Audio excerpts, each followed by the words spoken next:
Day 5 of the Alola League Manalo Conference opens to a tremendous roar of excitement. Ash and Hao stand alongside the remaining final trainers.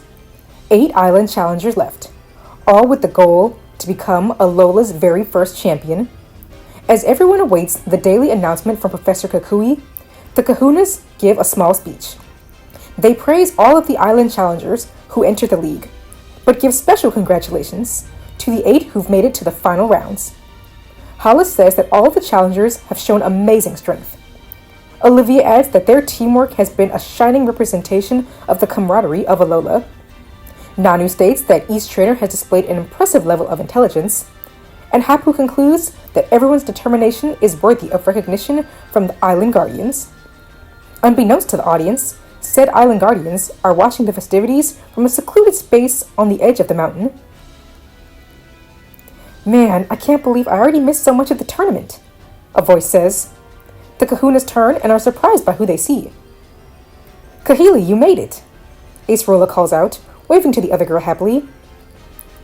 What's even the point of showing up so late? Nanu asks. Hey, don't blame me. My career as an athlete never rests, the woman replies. We understand, and we're glad you were able to make it, Hala says. Exactly. We're at the halfway point, where things are going to really start picking up, Olivia adds, excitement clear in her voice. You know I couldn't miss the end of Alola's first league. As the former Island Challenge champion, I want to see who become champion for Alola's very first Pokémon League. Well, good. Since you're here now, you can help with referee and announcer duty like the rest of us, Nanu says, causing the other Kahunas to laugh. But Kahili becomes excited. She's happy to do anything she can to help with the league. The 5 individuals now stand, ready to hear Kukui's announcement. Meanwhile, similar to Kahili, all of Alola's trial captains have also arrived. They take their seats near Celine, Lily, and Gladion, eager to watch the final few league battles. They're especially excited considering the fact that they're aware of what Kukui plans to showcase for the remainder of the league. They excitedly whisper about all of the exciting things soon to come. Finally, with Burnett by his side, Kukui arrives on the stage and announces that he's thrilled to move to this next portion of the Manalo Conference. The earliest rounds were already a sight to behold, so he's ready for everyone to bring out their full skills here. Now, let's discuss how these final rounds will play out, the man begins. As I mentioned already, the remaining matches will all be full battles, so be ready to face your opponents with a full team, gather your 6 strongest Pokemon, and battle with all your heart. Hao is most excited about this. He loves being able to battle with his full team, so the fact that he doesn't need to limit his choices for the upcoming battles is amazing. Ash is excited as well, and he's most excited to see what kinds of Pokemon the opponents will have. Kukui continues. There is one last important note that I must mention before we begin today's battles. If you all recall, in round 1, we introduced the element of battling on different environmental terrain, right? Everyone nods. Well, you didn't think that was the end of that, did you? The man says, raising an eyebrow. The audience members glance at each other, confused. Chatter begins bubbling within the crowd, and the trial captains smile in delight. That was just to give you guys a small sample of this next portion of the league. Celine is curious what Kukui means by this. So, should challengers be expected to battle on the same types of battlefields they used earlier? Well, that's interesting, but she's not sure what's so special about it that they need this big announcement. But Gladion feels like there's more to this. And this is confirmed as Kukui continues his announcement. For the remainder of this league, every battle will make use of not 1, but 2 different environmental terrains. The match will open with a battlefield chosen at random, just like in round 1. But moving forward, when one trainer loses 3 of their Pokemon in battle, the battlefield will change to a completely different terrain. Wow, so it really is just like the Evergrande and Lumio's conferences, Ash says, clearly hyped. Since he has experience battling in this format, he has a good idea of what to expect, so he's excited. But the other island challengers like Hao and Elio are unsure. Having to adapt to one battlefield was tough enough, but now there will be 2 entirely different terrains that all 6 of their Pokemon will need to accommodate to? This might be tough for the Alola native competitors. Celine, Lily, and Gladion sit in the stands nervously. Ash and Hau have made it so far already, and yet, these next few battles will be the toughest of all. Well, this might not be so bad, Lily says, eager to instill confidence in the others. At least Ash and Hau have seen most of the battlefields in round 1, so they'll have an idea of what their Pokemon will be faced with. I wouldn't be too sure about that, Gladion replies, concern evident in his tone. Celine asks him what's up. I'm just saying, don't be surprised if we haven't seen even close to the full range of battlefields that the Kahunas and Professor have prepared. I doubt they'd want to show off every terrain in round 1. Celine actually agrees. Kukui has already shown how much he wants the challengers to expect the unexpected, considering the numerous battle formats already. It's most likely that whatever the league staff have prepared will be a surprise to everyone. Kukui closes his announcement by stating that round 4 will begin soon, and requests for the challengers to look up at the display screen to see who will be first to take the field. As it turns out, Hau will be first up to bat, with his opponent being an ace trainer. She and Hau share a determined look, and Kukui asks the other challengers to take their place in the stands to watch this battle. Meanwhile, the battling competitors should make their way backstage for any final preparations. The final battle will begin in 10 minutes. Ash reunites with Celine, Lily, and Gladion in the stands, and Elio joins them. He's excited to see how this battle will play out. He's certain Hau will win, and cheers accordingly, though Gladion tells him to relax. Being supportive is good, but overconfidence is dangerous. They already know that Hau can become overwhelmed quickly, depending on his headspace during a battle. He suggests they just watch the match like everyone else. Celine rolls her eyes and asks why he has to be such a spoilsport.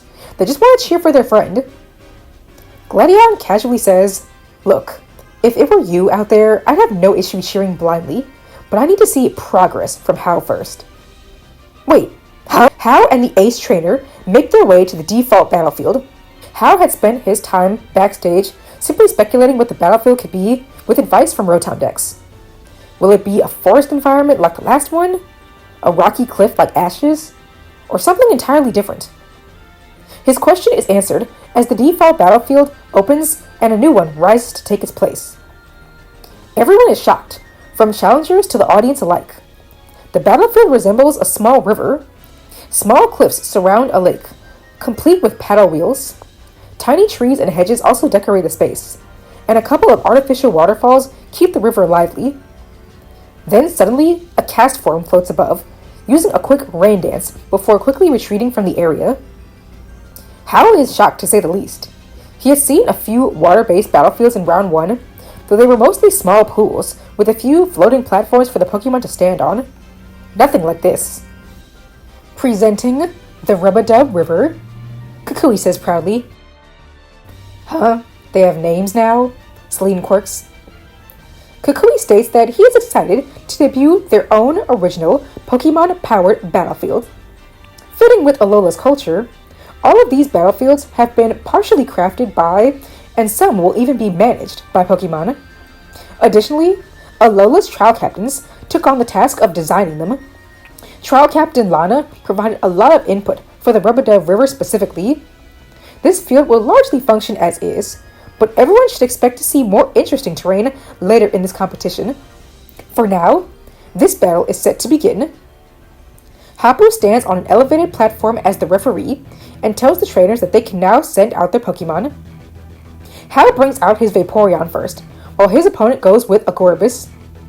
Elio points out how beneficial it is for both trainers to have a water type for this specific battlefield. This is also something to keep in mind for later league matches, which might also incorporate water or even this rain. The ace trainer starts by commanding Surf, taking full advantage of the battlefield. A massive wave is launched forward, but Vaporeon slices it in half with Aqua Tail. She then follows up with Shadow Ball for decent damage. Gorbis responds with Psychic, lifting Vaporeon into the air and slamming her into one of the cliff edges. Hau changes tactics and has Vaporeon use Scald on the river, heating it up and causing Gorbis pain. But the ace trainer has a counter and calls for Blizzard to cool the water down. But with the Pokemon occupied, Vaporeon can hit several Shadow Ball attacks.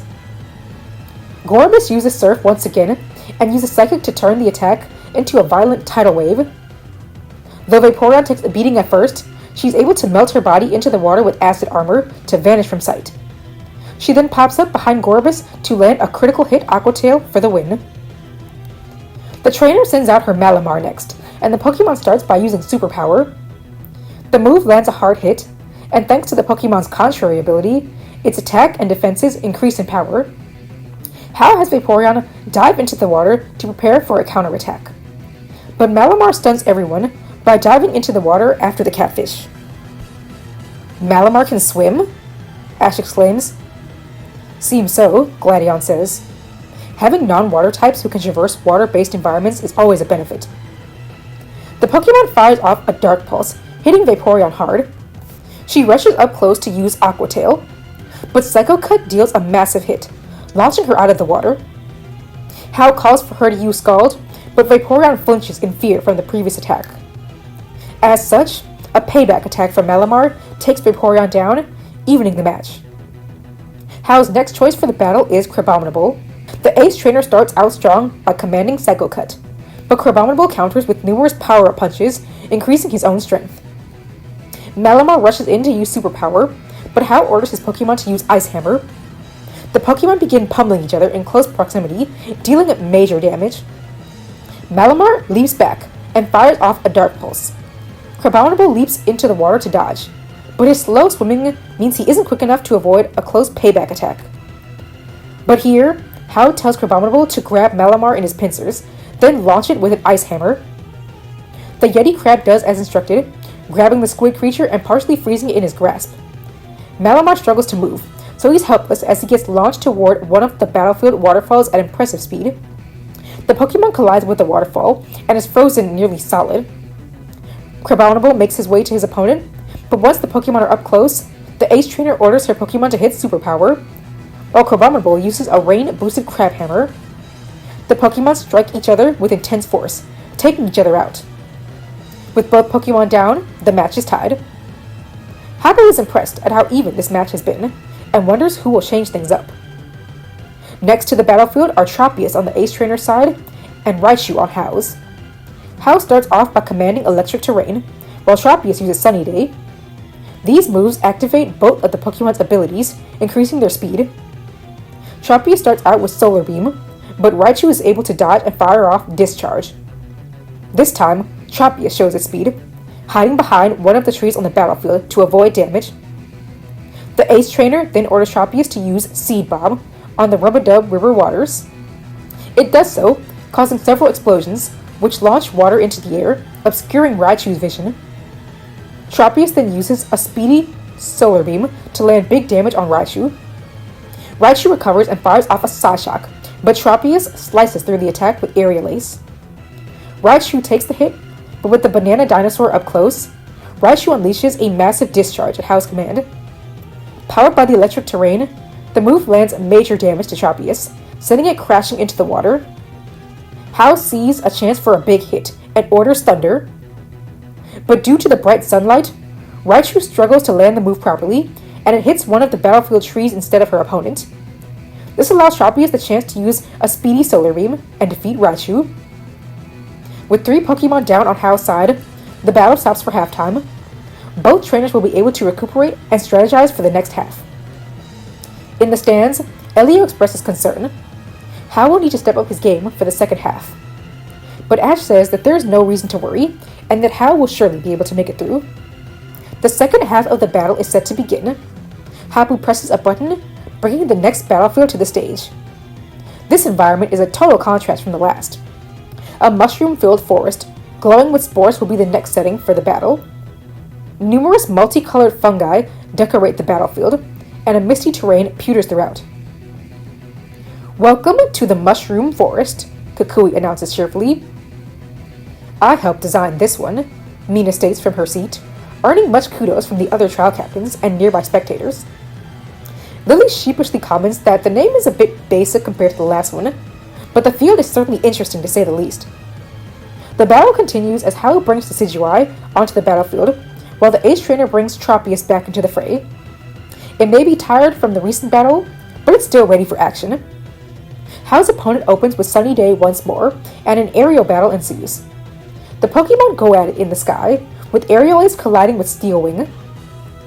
Tropius uses Seed Bomb, but Decidueye avoids the attack by flying deep into the fungal forest. Thanks to its speed, though, Tropius can pursue Decidueye easily and hit Solar Beam.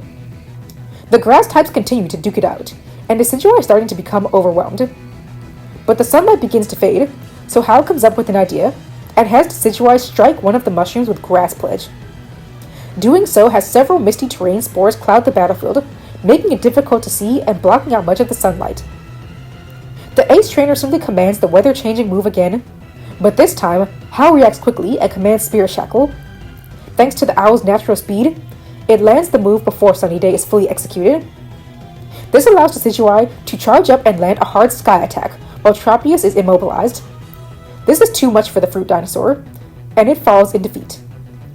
Things are even once again, and the Ace Trainer's next choice is a Rampardos.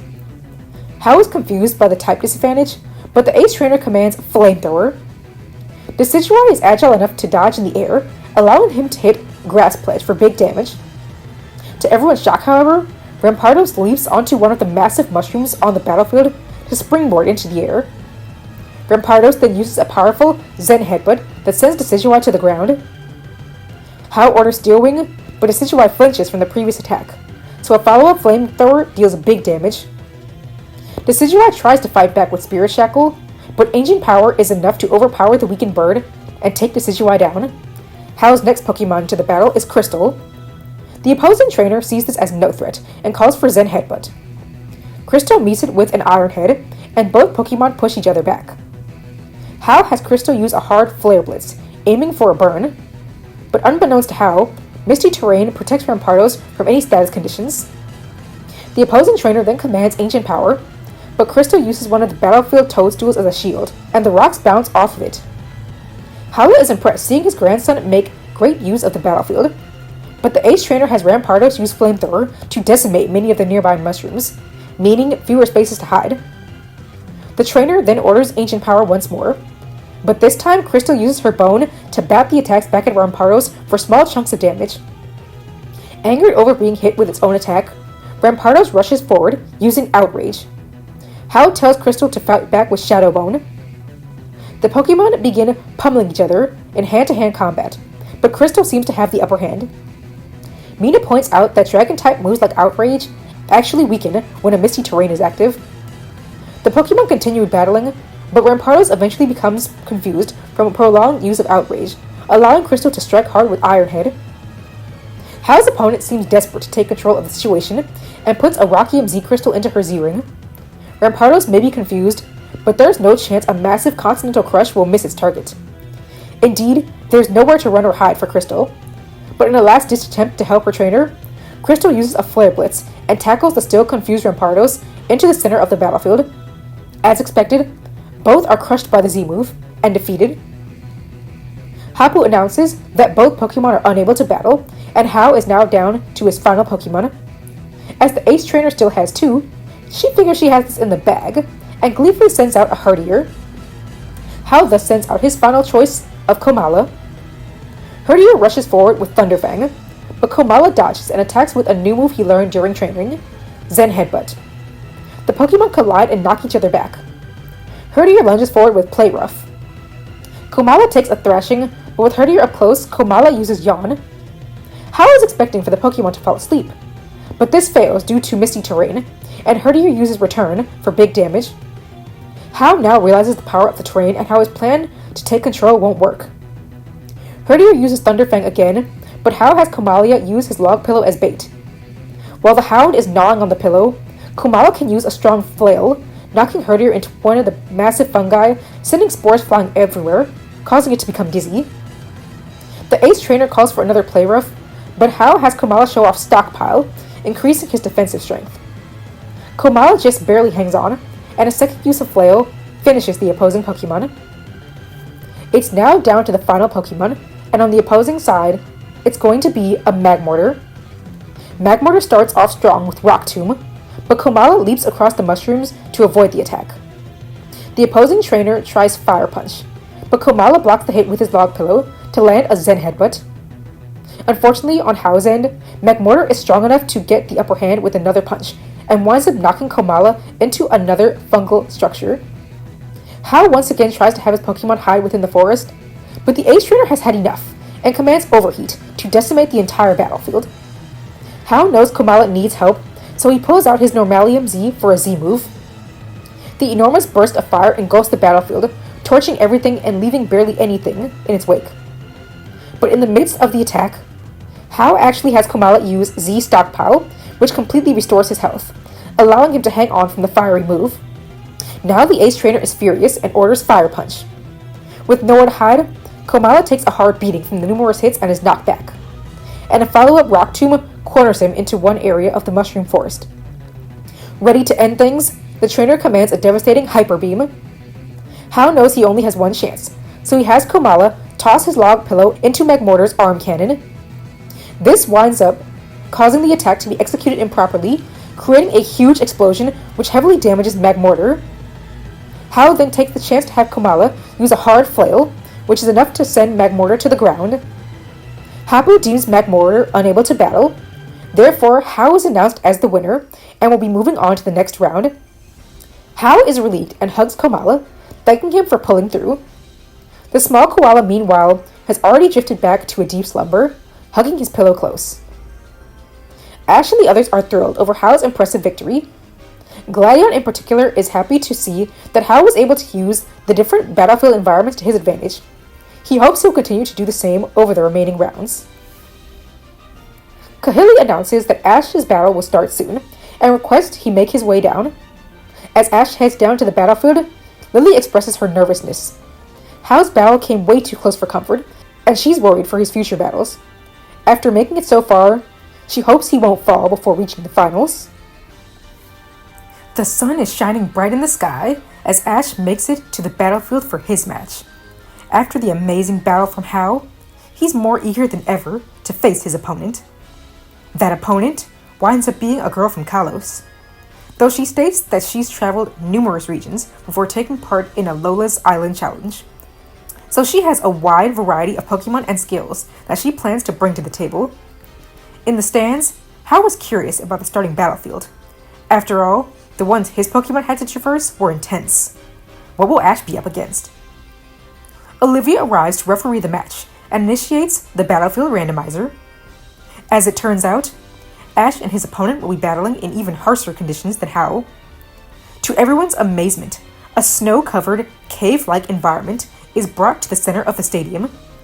Kukui grabs the mic, saying, "Of course, we couldn't host this league conference on Mount Lanakila without taking full advantage of the location.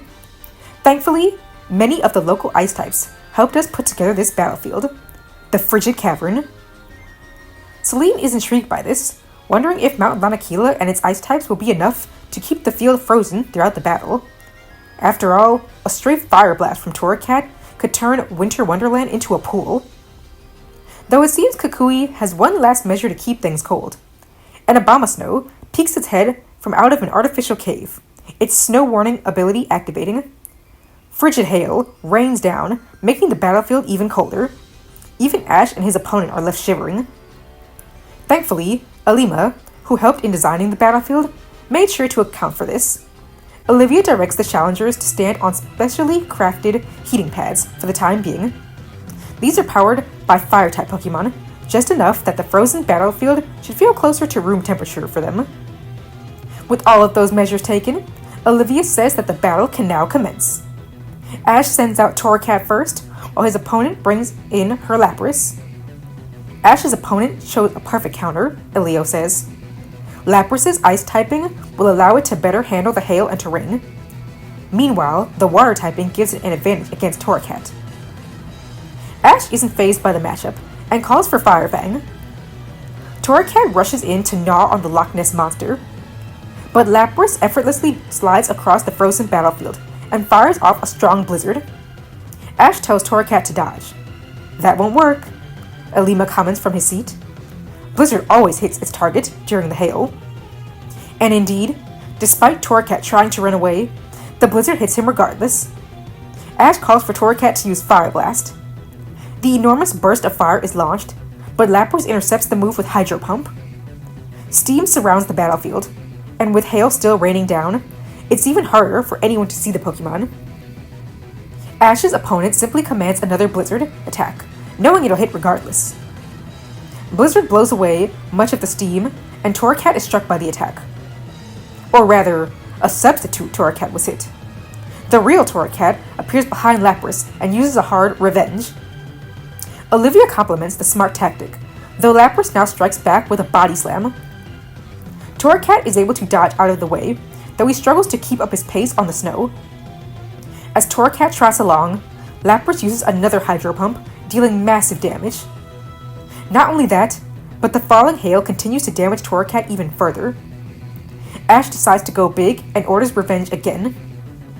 The attack lands, but Lapras is bulky enough to hang on, so another point-blank Hydro Pump takes Torracat down and secures the first win for the Colosian trainer. Ash sends out Pikachu next and commands Quick Attack, but Lapras evades the move. She then strikes back with Blizzard. Pikachu takes hard damage, and Ash knows he needs to stop Lapras' mobility on the snow. So he orders Pikachu to use Electro Web all across the frozen tundra of a battlefield.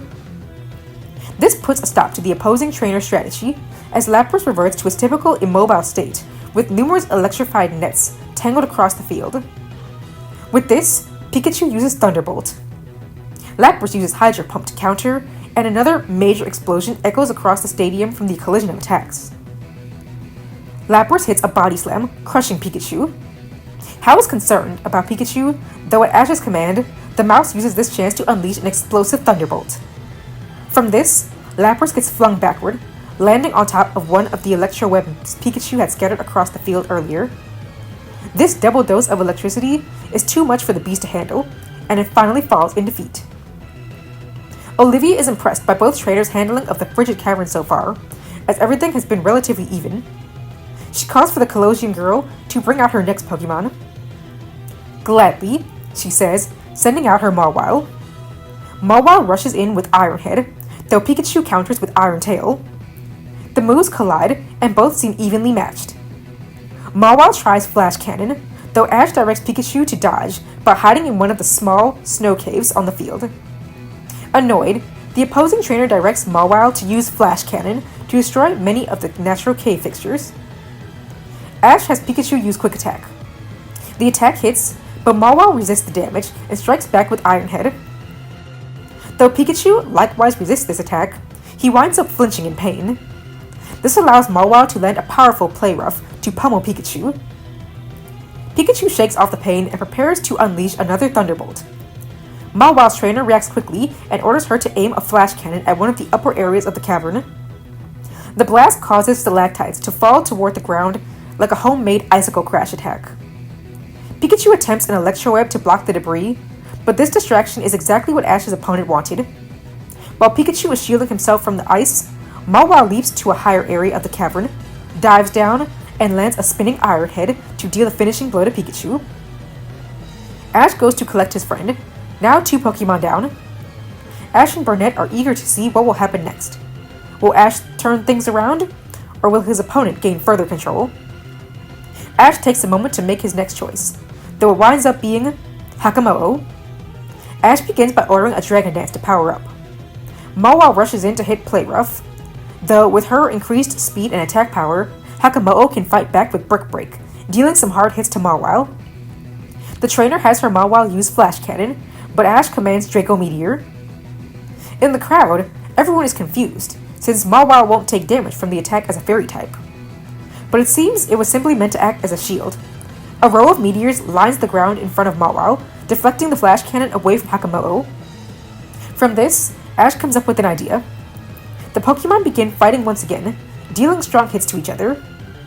When Mawile lunges in with a strong Iron Head, Hakamo-o uses Dragon Dance and dashes away, causing Mawile to crash into one of the Draco Meteor fragments.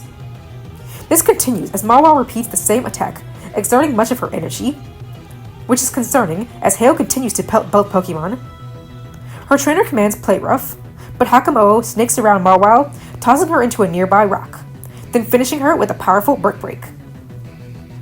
Next up to battle is Licky Licky, who barrels into Hakamo with a hard gyro ball.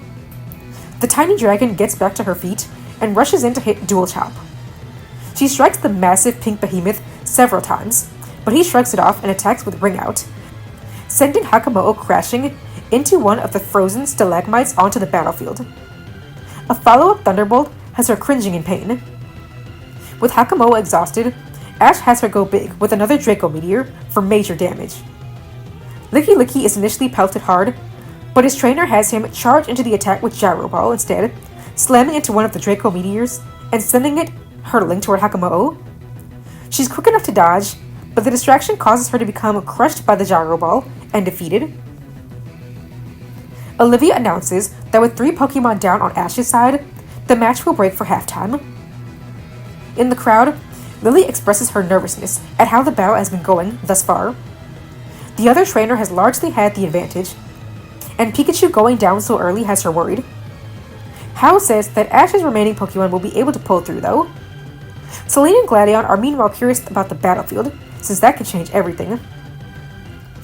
After the break ends, Olivia resets the battlefield. The frozen tundra is replaced by a calm, lily pad-covered wetland. The bog has small bodies of water littered throughout, with several green structures that likely act as homes for wild Pokemon.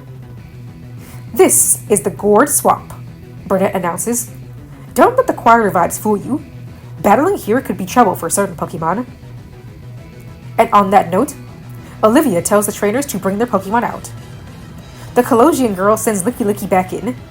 It hadn't battled much before, so the choice makes sense.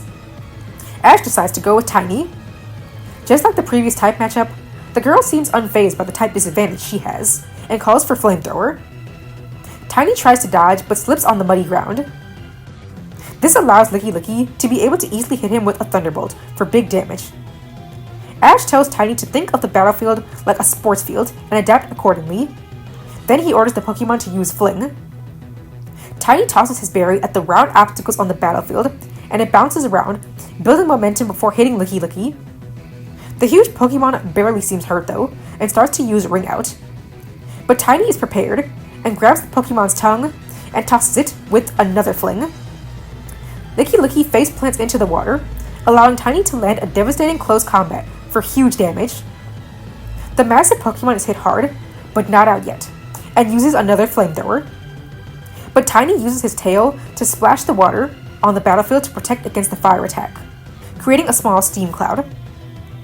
Licky Licky can't see, so Tiny rushes in to slam a massive low sweep into his stomach. The kick knocks him down in defeat, evening the battle once again.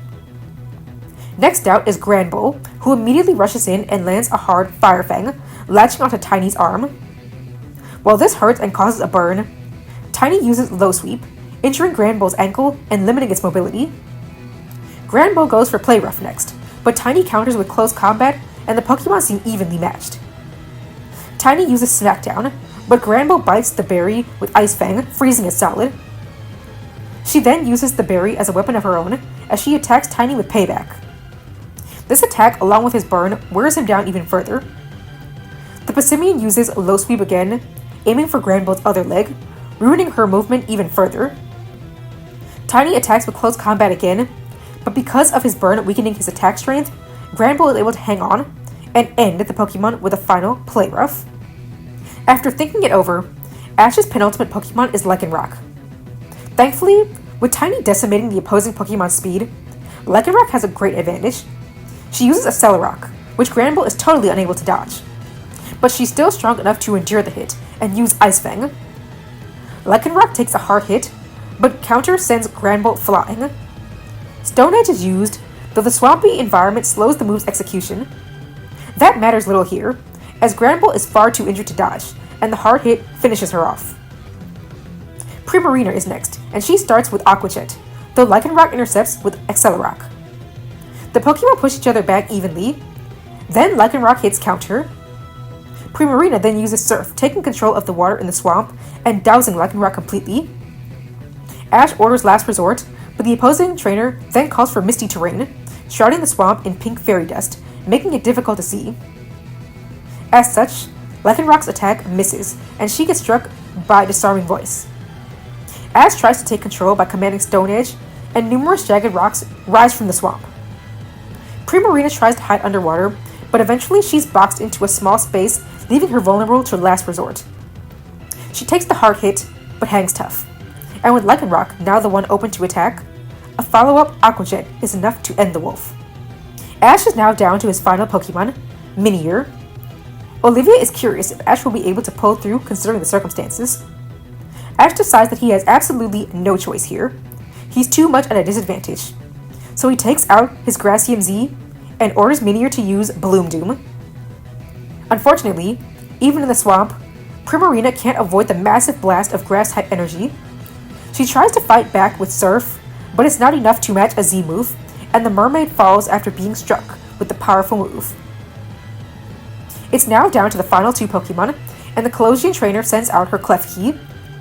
The Pokemon starts out strong with Flash Cannon, but Ash has Minior dodge by hiding in the log-like structures on the battlefield.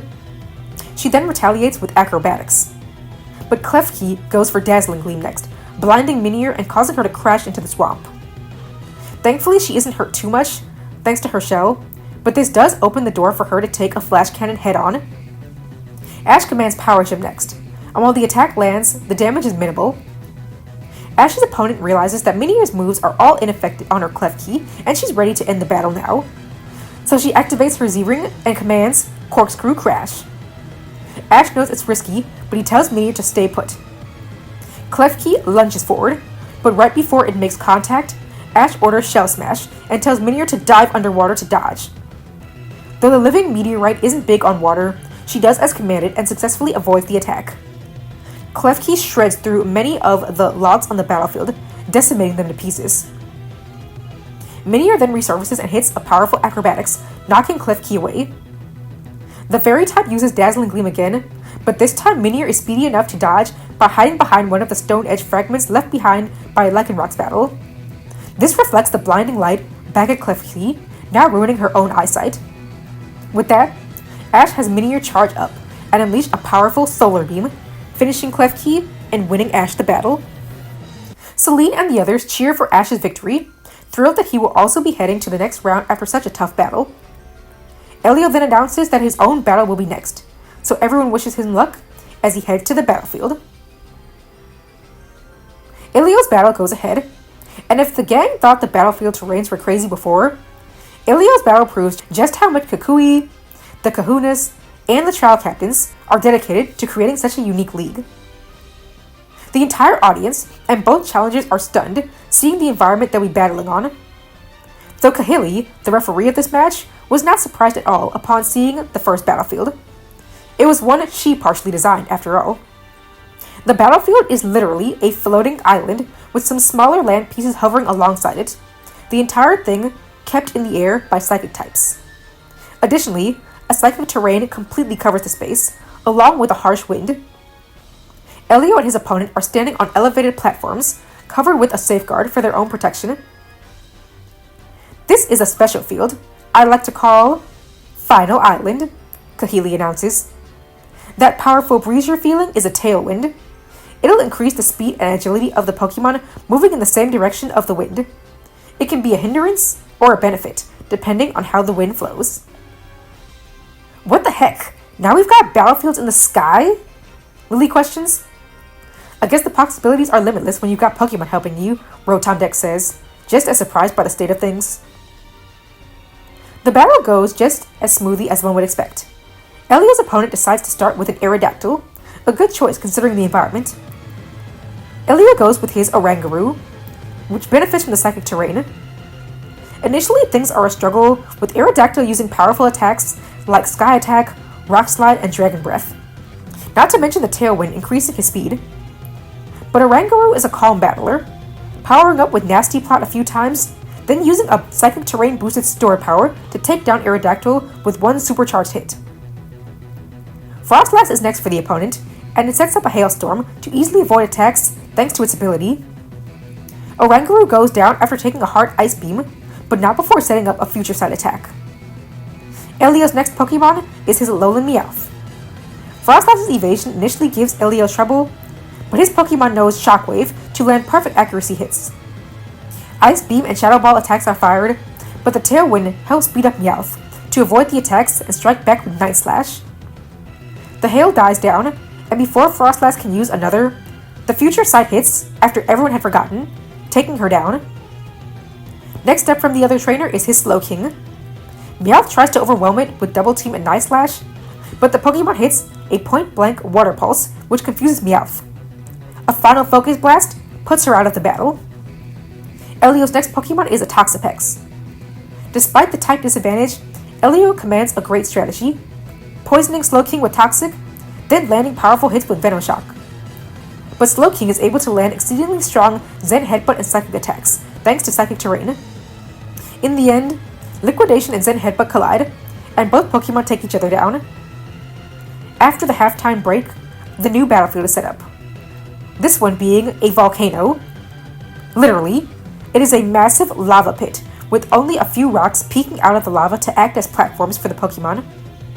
This is the crater, Kahili announces. Powered by the great fire types of the Alola region, Kiawe's expertise allowed this amazing battlefield to become a reality. The sunlight on this battlefield shines so brightly that water-type attacks are effectively useless. Kiawe boasts from his seat, impressing the other trial captains. Sans Lana. Lily proceeds to freak out, wondering how trainers can even be allowed to battle in a volcano. Though Gladion assures her that it's just a mock volcano powered by local Pokemon and is likely nowhere near dangerous as a real one. Nevertheless, Elio and his opponents stand on frozen platforms on the outskirts of the main battlefield to keep themselves cool. Kahili then allows the second half of the battle to begin. Mudsdale is next for Elio, and Delphox for his opponent. Flamethrower and Mystical Fire deal lots of damage to Mudsdale thanks to the extremely harsh sunlight and its lack of mobility in the volcano field. But Bulldoze can reduce Delphox's speed, allowing the horse to land a mighty high horsepower. In the end, Mudsdale falls to a Psyshock, but Delphox is weakened enough that Elio's Decidueye can take the fox out with Ominous Wind. Emolga is next to enter, and an aerial battle begins. Electro Ball clashes with Leap Storm, and Charge Beam shreds through Ominous Wind. Decidueye uses Frenzy Plant for big damage, but he struggles to execute the move, due to the lava pit largely melting the massive vines before they can hit Emolga. Left open to attack, a flurry of Aerial Ace attacks from Emolga nearly take the bird down, but the Pokemon is able to hang on and win with an Overgrow boosted Leaf Storm for the victory. The advantage only lasts for a moment though, as Elio's opponent sends out his final Pokemon, his Monferno, who evens up the match by defeating the bird with a powered up Heat Wave. Elio is now down to his last Pokemon, a Salandit. The fire types get into a heated battle. Monferno's power up punches allow it to build strength, so its Flame Charge will do greater damage. Meanwhile, Salandit's Gunk Shot poisons Monferno, wearing it down over the course of the battle. Both trainers want to finish things, so they activate their Z-moves. Elio's opponent decides to go for all-out pummeling, while Elio orders Salandit to scale the rocky walls around the battlefield to avoid damage. Then use Acid Downpour. Monferno begins firing off a flurry of punches at Salandit, but the small lizard is nimble enough to evade many of the attacks as poison rains down into the volcano. Monferno revs up for its final punch, but by that point, it's too late. The toxic rainfall creates a wave of poison that strikes the lava, causing molten sludge to crash into Monferno. The Pokemon falls in defeat on one of the rocky platforms, meaning Elio is the winner.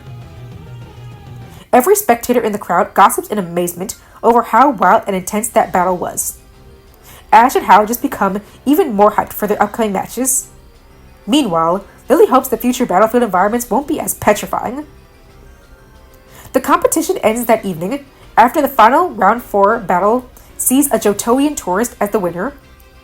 Kukui closes the day's events, thanking all of the trainers for their amazing battles. He says things are winding down now, and congratulates the final trainers for making it to the top 4.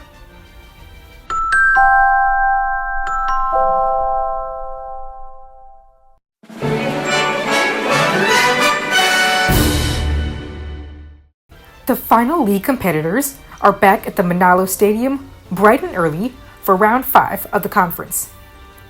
Ash, Hal, Elio, and the competitor native from Johto are the final 4 island challengers. Kukui says that these semi-final matches will naturally be the most important yet. Whoever takes victory in each battle will then face each other for the chance to become Alola's very first Pokemon champion. He couldn't be more excited. Celine, meanwhile, is trembling out of nervousness, and she isn't even competing. Lily and Gladion each put a hand on her shoulder, telling her to relax. "How can I relax?" the girl yells. "If Ash or Hal lose their battles here, that's it. Everything they've worked so hard for is over." Lily tries to calm her friend, saying that Ash and Hal may be battling tough opponents, but they've proven their own strength so many times. She trusts that they'll make it through these last battles to make it to the finals together. Celine snaps herself out of it and calms down. Lily and Gladion are right. Ash and Hal will make it to the finals easily. She decides to hype them up by cheering loudly. "You can do it, Ash and Hal. We're all rooting for you." Gladion quietly huffs to himself. "You're as annoying as you are endearing." What? The display board randomizes the matchups for the final time, and Ash will be battling the Johtoian tourist, while Hal will face Elio afterward. The trainers disperse, with Hal and Elio making their way to the stands, ready to cheer for Ash with the others. Nanu takes his place to act as referee and set the stage with the battlefield randomizer. The stadium shakes as the battlefield is revealed to be a massive sandy desert. Sand pours down from artificial cliffs, which surround a massive sinkhole in the center. A Hippowdon momentarily emerges from said sinkhole, activating its sandstream ability before returning to the sandy pit. A sandstorm now rages, making visibility slightly difficult for the trainers. "Oh great, more weather hazards," Celine says. "At least Ash has two rock types who won't take damage from the sandstorm," Rotondex chimes in. "True, but his opponent can play around that," Gladion says. "Temporarily deal with the sandstorm to counter with a type advantage." The boy has a point. Hal, on the other hand, makes more mental notes about the types of terrain the Kahunas, Captains, and Kukui have implemented for these battlefields. He's sure they've not seen the last of these weather incorporations. "And now we present the Withering Desert," Kukui says. "You can thank Hapu for being the main force putting this field together. Her expertise in the environmental habitats of ground types was exactly what we needed." "That's true and all, but I'll be the one refereeing here," Nanu says dryly. He then instructs Ash and his opponent to send their Pokemon out. The two nod and bring their Pokemon to the field. On Ash's side, it's Minior, while the opposing trainer goes with her Rhydon. Elio comments that while neither Pokemon will be damaged by the sandstorm, Rhydon has a bit of an advantage type-wise by resisting most of Minior's moves. Though Minior does have Solar Beam, which can do huge damage. Nanu allows the battle to begin. Ash starts the match by commanding Power Gym, but Rhydon shreds through the attack with Drill Run, utterly decimating the small rock projectiles. When it comes to damage, the Pokemon hits Mega Horn to knock Minior back. Ash switches to Acrobatics, though Rhydon is largely unfazed. The bulky behemoth attacks with Rock Blast. Thankfully, Minior has her speed, and she can dodge the attack by hiding behind some of the hardened sand formations on the battlefield. She gleefully spins around and begins laughing, taunting her opponent. The opposing trainer picks up on this and switches to commanding Rock Tomb for speed control. Minior does her best to dodge, but Rhydon is relentless, and a Rock Tomb shard strikes Minior for big damage, cracking her shell. Ash decides that his best bet is to go all out, and he orders Minior to fly in close with Acrobatics, and Rhydon counters with Mega Horn. The Pokemon duke it out, with Minior's shell continuing to wane. Eventually, a Rock Blast is enough to shatter the shell, activating Minior's Shields Down ability. Ash combines this with Shell Smash to power her up further. The opposing trainer sees this dangerous situation and orders Rock Tomb to finish things. But Minior is now far too fast, and Ash has her charge up a Solar Beam. Rhydon can't waste time, so she unleashes another Rock Tomb. The two moves are launched and collide with both Pokemon. A massive explosion rings out, and in the end, both Pokemon have fainted. The first matchup ends in a tie. Nanu is impressed, seeing such an unexpected opening for the battle. He gives the trainers the okay to send out their second choices. Ash goes with Pikachu, and his opponent sends out a Typhlosion. She says that this Pokemon was her first partner, and she has no doubt that they can win this. Ash starts out with Thunderbolt, but Typhlosion counters with a powerful Flamethrower. And it feels even hotter under the burning sun of the desert. Pikachu switches to Quick Attack, and while he lands a few hits on Typhlosion, the Pokemon counters with her own Flame Charge, knocking Pikachu back and increasing her own speed.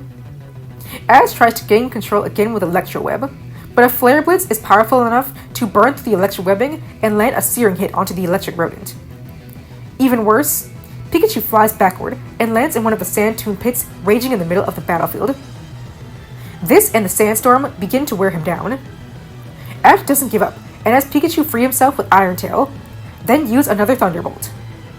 But Typhlosion uses Flame Charge into one of the sand pits, coating herself in a sand tomb and striking Pikachu for an even greater hit.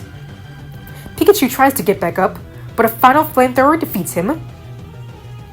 Nanu is surprised to see Ash's partner go down like that, but announces that Ash is now down too. Ash collects Pikachu and brings in Hakamo'o. Typhlosion rushes in with several Flame Charge attacks. Hakamo'o resists, but now Typhlosion is much faster. Ash commands Dragon Dance to boost Hakamo'o's own agility and has her hit a strong Brick Break. Typhlosion uses Flamethrower, but Ash tells Hakamo'o to kick up some sand to intercept the blast. The opposing trainer decides to go big and orders Flare Blitz. Ash counters with his Pokemon's Dual Chop attack. The Pokemon appear evenly matched, thanks to Hakamo'o resisting most of Typhlosion's moves.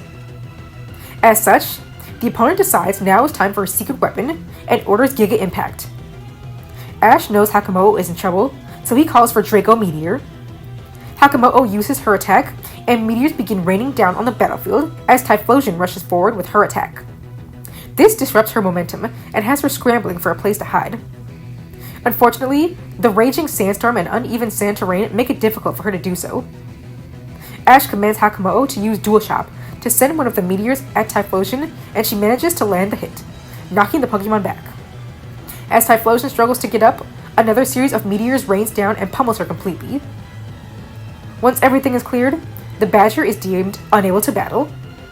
The trainer thanks her partner for the great battle and sends in a Frost form Rotom next. Rotom opens with Blizzard, but Ash has Hakamo'o rush around the battlefield to dodge. Though Rotom just winds up freezing most of the battlefield ground, meaning the soft sand dunes are now replaced with slippery ice. Hakamo'o uses Dragon Dance in an attempt to regain her footing, but this opens her to attack. In this case, a powerful discharge that leaves her paralyzed. Rotom uses this opening to hit Shadow Ball, but Hakamo'o uses her tail to smack the attack right back, immune to the damage thanks to her bulletproof ability. With Rotom caught off guard, Hakamo'o uses this chance to hit a hard Brick Break for huge damage. But now with Hakamo'o up close, a point-blank Blizzard attack has her on her last legs. Ash knows Hakamo'o can't take much more, so he calls for one more Draco Meteor, while the opposing trainer orders Discharge. Both attacks land, though Draco Meteor is weakened due to prior usage. So while Rotom is hit hard, it finishes off Hakamo'o with Discharge. Ash announces that with Ash now down 3 Pokemon, the battlefield is set to change. Both trainers head backstage for halftime. Lily and Hao are nervous, with Ash having such a disadvantage at halftime. His Pokemon will need to pick up some big wins for him to get through this. Celine says she isn't too concerned, but she's quite curious what type of terrain will be used for the next half. She hopes it'll at least be beneficial for Ash's Pokemon. Soon, the battle is back in progress. Both trainers return to the main battlefield, and Nanu sets up the next battlefield terrain. A huge jungle with numerous floral bushes, winding ropes, and sturdy trees appears before the crowd. A body of water surrounds an enormous tree in the center of the battlefield. Finally, thanks to the assistance of wild Pokemon, a grassy terrain coats the entire space. Welcome to the jungle, Kukui says. Grass types will most definitely enjoy battling here, thanks to Trial Captain Mallow helping to design this space. Lily comments about the name being incredibly straightforward, but regardless, the entire thing is still noteworthy. A grassy terrain will revitalize the Pokemon throughout the battle, which should be helpful for both Ash as well as his opponent. Nanu allows the battle to recommence. Fitting with the new battlefield, the Johtoian trainer brings in her Superior, and the grass type immediately becomes energized by the terrain. Ash knows he needs to turn things around, so he brings Torracat into the battle. Superior starts with Energy Ball, but Torracat decimates the move with Fire Fang. Torracat rushes in to attack, but Serperior smacks Torracat with Aqua Tail, dealing big damage. Ash is now wary upon seeing the super effective move, but doesn't let up and orders Fire Blast. Serperior avoids the move by diving into a small pond in the center of the battlefield. Steam completely coats the battlefield upon Fire Blast colliding with the pond. Serperior is thus able to get out of the water and snake around Torracat to use Frenzy Plant. The massive attack hits Torracat hard and causes him to strike a tree. He gets up to retaliate, but Serperior is gone, hidden in the greenery of the jungle. Grassy terrain heals both Pokemon slightly, but things are becoming quite intense. Ash grows concerned, but thinks of a strategy. Once recharged, Serperior lunges forward with Aqua Tail. It hits Torracat, but it turns out it was a substitute, allowing the real Torracat to leap from a tree and hit a hard Fire Fang. Serperior's trainer has her use Hyper Beam to get Torracat away. The move is used, but once again, Torracat had used Substitute. His energy is waning, but thankfully, grassy terrain is enough to keep him energized. As such, Torracat can hit a massive Fire Blast to defeat the snake. The battle is even once again, and Nanu requests the Johtoian trainer's next Pokemon. The girl decides to go with her Electros. Indeed, she truly does have Pokemon from all around the world. Thunder Punch is the first move to be used, and it hits Torracat hard. He responds with a revenge attack, dealing the damage right back to Electros. This is nothing, as a Zap Cannon can not only shock Torracat for huge damage, it also paralyzes him. Grassy terrain heals the Pokemon slightly, but Torracat is being largely worn down. Electros uses Thunder, but Torracat avoids the move with Substitute, then latches onto the Pokemon with Fire Fang, burning it as well. Electros dives into the water in the center of the battlefield and begins firing off Zap Cannon attacks. Torracat hides behind the thick vines to avoid taking too much damage, but as he prepares a counterattack, Paralysis halts his movements. This allows Electros to resurface from the water and hit a hard Thunder. Torracat is on his last legs, and this causes his Blaze ability to activate. Ash commands Fire Fang, and Electros intercepts with Thunder Punch. Both Pokemon are hit hard, but Paralysis stuns Torracat again, allowing Electros to push him back. The Johtoian girl prepares a final strike, but Electros flinches from the attack. With that, a Blaze-boosted Fire Blast is enough to defeat the eel and even up the match once more. But it's only momentarily. Right as Ash praises Torracat for a job well done, he collapses from exhaustion. Nanu declares both Pokemon unable to battle, and requests the next Pokemon on each side. The Johtoian girl brings her Rotom back from earlier, while Ash counters with Lycanroc. Rotom attacks with Discharge, but Lycanroc puts up a Stone Edge wall for defense. Shadow Ball is used next, but Lycanroc can avoid the attack with a speedy Accel Rock, and strike Rotom numerous times for more damage. The Pokemon tries a last-ditch effort of freezing everything with Blizzard. While much of the jungle, flora, and fauna freezes solid, Lycanroc is able to hang tough and use another Stone Edge to defeat the already tired Freezer. The girl's final Pokemon is her Greninja, which immediately uses Smokescreen to shroud the battlefield in darkness, allowing it to vanish in the frozen jungle. Lycanroc tries to find the Pokemon, but it attacks from the shadows, using numerous Water Shuriken attacks, plus a quick Night Slash, landing a critical hit. Lycanroc strikes back with Counter, dealing big damage back to the frog.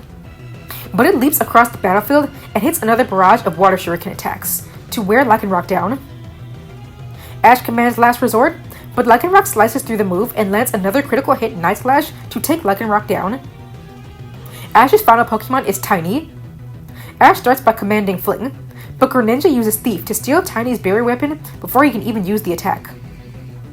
Greninja uses Smokescreen again. Tiny tries to climb those tall jungle trees to avoid the smoke, but they're still frozen from Rotom's attack. So Greninja leaps from the shadows to use Night Slash. But now that it's close, Tiny uses a strong Low Sweep to slow Greninja down and steal his berry back. Greninja uses a barrage of Water Shuriken attacks, but Tiny jumps through the smaller trees to evade. Greninja pursues Tiny, so Ash commands Smackdown to knock Greninja from the trees. But another Smokescreen makes it more difficult to see. Then a follow-up Thief attack deals more damage and knocks away Tiny's berry again. Ash is becoming annoyed. He needs to prevent Greninja from hiding if he wants to win this. Ash decides that it's best to use a Z move, so he and Tiny sync up to execute a powerful all-out pummeling. At the last second, Greninja dives down into the small lake to dodge. But the attack isn't aimed at him. Instead, Tiny uses all of his strength to decimate the entire jungle around them, clearing the space so there is nowhere to hide. The opposing trainer decides to keep control, though, by frantically commanding a Z-move of her own, Hydro Vortex. The attack is launched and a massive tornado of water rises from the small lake. Tiny gets swept up, but Ash notices that the jungle debris created by Tiny's Z-move also gets caught up in the attack. So Ash has Tiny surf on one of the logs to ride the waves and avoid taking direct damage from the Z-move.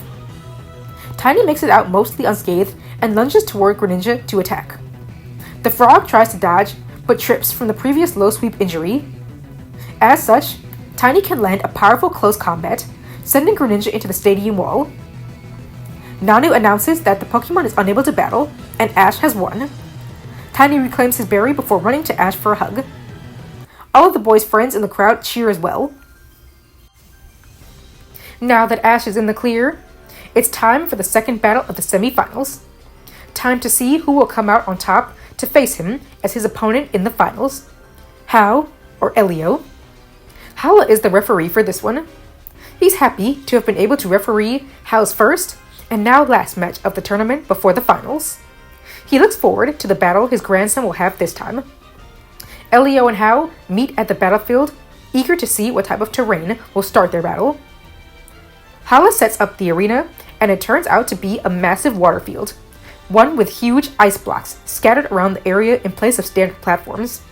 An aurora veil lights up the sky, despite the lack of hail. Hala introduces the field as the Ice Flow Beach.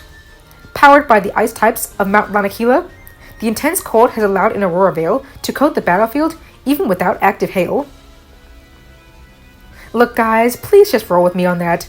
I just didn't want to have two battlefields with hail, so please excuse my lazy anime logic. This will benefit all Pokemon on the battlefield and help them slightly resist attacks. And with that introduction out of the way, the battle begins. Fitting for the battlefield, Hao sends out Vaporeon, while Elio brings in his Toxapex. Elio starts out right away by having his Pokemon use Toxic Spikes. Vaporeon uses Aqua Tail, but Toxapex is largely unfazed. She then hits Toxic, followed by a devastating Venoshock. Vaporeon is hit hard. Hao knows that Toxapex is extremely bulky, so a hard hit will be necessary. As such, he decides to use his Z-move early, commanding a never-ending nightmare. Toxapex tries to avoid the attack by diving in the frigid water, but she can't avoid the persistent ghostly arms of the Z-move. As such, she's pummeled by the powerful Ghost-type attack. But she remains standing and lands another Venoshock, knocking Vaporeon into the ice pool.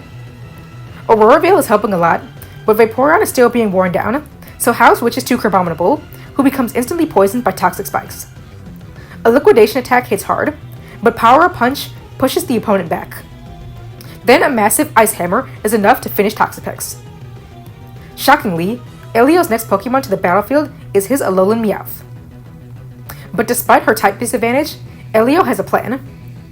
Meowth baits Crabominable into pursuing her, but right as he's about to land a Crab Hammer, Meowth uses her small size to snake underneath it.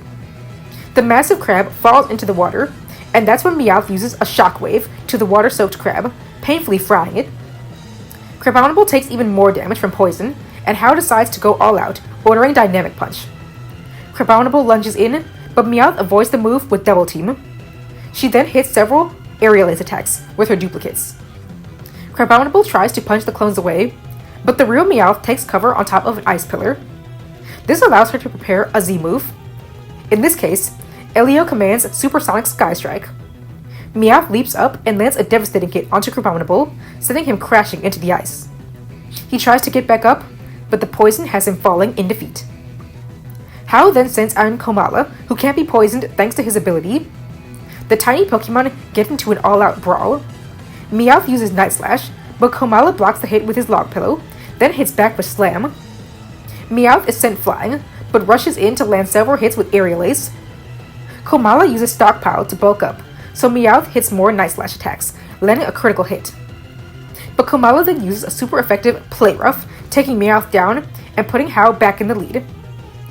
Hala is happy to see how well his grandson has been handling things. He wasn't even aware Komala had learned Play Rough as a coverage move. Hao has certainly shown a lot of growth as a trainer. Next on Elio's side is his Decidueye. The bird rushes in with Pluck to try to take Komala's pillow, but he fights back with Play Rough. Komala then uses Stockpile, but Decidueye uses this opening to knock Komala's log away, sending it into the water. Thankfully the log floats, but without his primary weapon, Komala is also defenseless. A leaf storm then sends Komala flying, and the small koala crashes into the water himself. With the Aurora Veil and Stockpile, he's still conscious, but only able to float in the water, desperate to get his log pillow back. Decidueye then strikes the ice with a kick, using Frenzy Plant. The pummeling of the massive roots is too much, and Komala is defeated. Hao decides to use his Raichu next. Since she can hover over the ground, she isn't immediately affected by toxic spikes. And with Decidueye paused from Frenzy Plant, Hao takes the chance to order a massive Thunderbolt. Decidueye takes the hard zap, but stands strong thanks to his type and the Aurora Veil. The Pokemon begin duking it out in the air, and Raichu lands Psyshock. Decidueye then hits Ominous Wind, landing super effective damage and knocking Raichu onto the ice. Now she's poisoned. Hao knows this could be bad, so he surprises everyone by commanding Calm Mind, a move Raichu never used before. Decidueye uses Pluck again, and Raichu fights back with a very powerful Psyshock, thanks to Calm Mind. Decidueye is being worn down, so Elio orders another Leaf Storm. Unfortunately, since he's used the move before, it's far weaker in power. So in spite of the poison damaging her, this allows Raichu to tank the hit, then land a second Psyshock. Decidueye powers through to land one more Ominous Wind, but Raichu overpowers him and lands a Thunderbolt for the knockout. With 3 Pokemon down on Elio's side, it's time for halftime. Ash and the others are pleased that Hao is in the lead. They just hope he'll be able to keep this up for the remainder of the battle. After all, Elio has shown himself to be a very skilled trainer. Hala resets the battlefield, and this one is the complete opposite of the previous one. Hao and Elio are met with a grassy field torched by fire. Small embers sprout across the battlefield, and numerous logs are decorated with flames.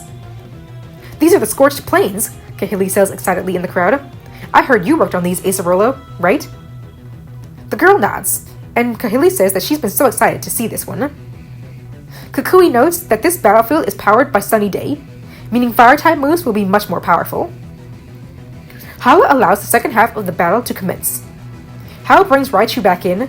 Meanwhile, Elio chooses his Mudsdale for the clear advantage. He's shocked, however, when the Pokemon becomes burned upon setting foot onto the battlefield. Hala mentions that this battlefield is coated with Will-O-Wisps, so Pokemon will become burned upon contact. Hao has Raichu start with Electric Terrain, activating Surge Surfer and increasing her speed. However, Mudsdale counters this with Bulldoze, and a Shockwave not only deals big damage to Raichu, but ruins the increased speed she'd gained from the Electric Terrain, just as quickly as she'd received it. Raichu uses a Calm Mind Psyshock combo to land a hard hit to Mudsdale. Both Pokemon are struck by their status conditions, but Raichu fights through and uses another Psyshock. Mudsdale takes a big hit, however he charges through the Psychic Beam and lands a powerful, high horsepower to take down Raichu. Hao makes the choice to send in Crystal next, knowing the Pokemon will benefit from the fiery battlefield. Mudsdale uses Bulldoze, but Crystal dodges the move by leaping to the rocks on the battlefield. She then uses Bone Meringue to land several powerful hits. But Mudsdale's defenses have been increasing each time he's been hit with an attack thanks to stamina, so the move doesn't deal as much damage. Mudsdale charges in with high horsepower. Crystal takes a big hit, but the burn thankfully weakens the power of the attack. This allows Crystal to rush in with a powerful Shadow Bone, dealing big damage to Mudsdale. Mudsdale uses Rock Slide, hitting Crystal hard, but she powers through and uses a massive Sunny Day boosted Flare Blitz to take Mudsdale down. Elio's Oranguru is next, so Hao recalls Crystal for a rest, sending Decidueye in her place. Both Pokemon are burned by the Will-O-Wisps, but Oranguru opens the battle with Future Sight. Decidueye charges Sky Attack, so Oranguru powers up with Nasty Plot. The Psychic type takes a hard hit, but uses another Nasty Plot at his trainer's command. Hao's Decidueye strikes with Steel Wing, but the burn weakens his attack power. Oranguru then uses Store Power, landing huge damage on Decidueye. The bird uses Grass Pledge, dealing a decent hit to Oranguru, but the fiery battlefield chars the Leafy attack to Oranguru's benefit. Decidueye preps another Sky Attack for bigger damage, but the Future Sight lands, nearly taking him down. Hao brings Crystal back in. Oranguru starts to use Future Sight, but an Iron Head from Crystal has the Pokemon flinching in pain. He's then struck by his burn for more damage. Oranguru preps Store Power, but Crystal uses Bone Meringue to knock the Pokemon's Leafy Fan away. As Oranguru turns to grab his weapon, a Flare Blitz from Crystal takes him down. Hao is in an interesting position, Rotom Dex notes. He has 3 Pokemon left, but 2 are incredibly weakened. Elio then sends out his final Pokemon, Salandit. Crystal rushes in with Shadow Bone, and Salandit retaliates with Dragon Claw. The Pokemon duke it out for a while, but Crystal is exhausted by now. She lands a decent Iron Head, but an up-close Gunk Shot takes her down. Decidueye comes back to the battlefield. Salandit uses a barrage of Flame Burst attacks, but Decidueye can dodge in the air and strike back with Steel Wing. He does take burn damage though, and he's on his last legs. Hao tries to end the battle quickly, so Decidueye uses Spirit Shackle to prevent Salandit from moving. The owl then rushes in with Sky Attack. Since Salandit can't dodge, he has no choice but to attack, so he uses a Sun-boosted Incinerate, which torches Decidueye, putting him out of the battle before he can land his attack. Vaporeon is Hao's final Pokemon, and she immediately takes damage from the earlier Toxic. Elio is certain that this will work in his favor and commands Flame Burst. Vaporeon takes the hard hit, but Hao has a new trick up his sleeve that he's been saving for now. He commands Rain Dance. The sunny day is replaced by a downpour of rain, and the small flames coating much of the battlefield are fizzled out. Vaporeon is revitalized, and the Toxic disappears. Elio realizes right away that Vaporeon's ability is Hydration, so not only is she free from poison damage, her water-type attacks will now get a huge boost. The battle is now much more in Hao's favor, and he commands Scald. Salandit dodges by dodging behind a rock, and counters with Gunk Shot. Vaporeon is hit hard, but she powers through and strikes the battlefield with Aqua Tail. A massive vortex of water coats the no longer scorched plains, sweeping up Salandit and dealing major damage. The lizard uses Dragon Claw, but Vaporeon uses Acid Armor. She intentionally takes the hit, though she takes less damage thanks to Acid Armor boosting her defenses. With that, she can land a point-blank, rain-boosted Scald to finish off Salandit, winning the battle for Hao. And with that, Hala calls the match in Hao's favor. The results are final. Hao will be moving on to the finals to face Ash, for the chance of becoming the first champion of Alola.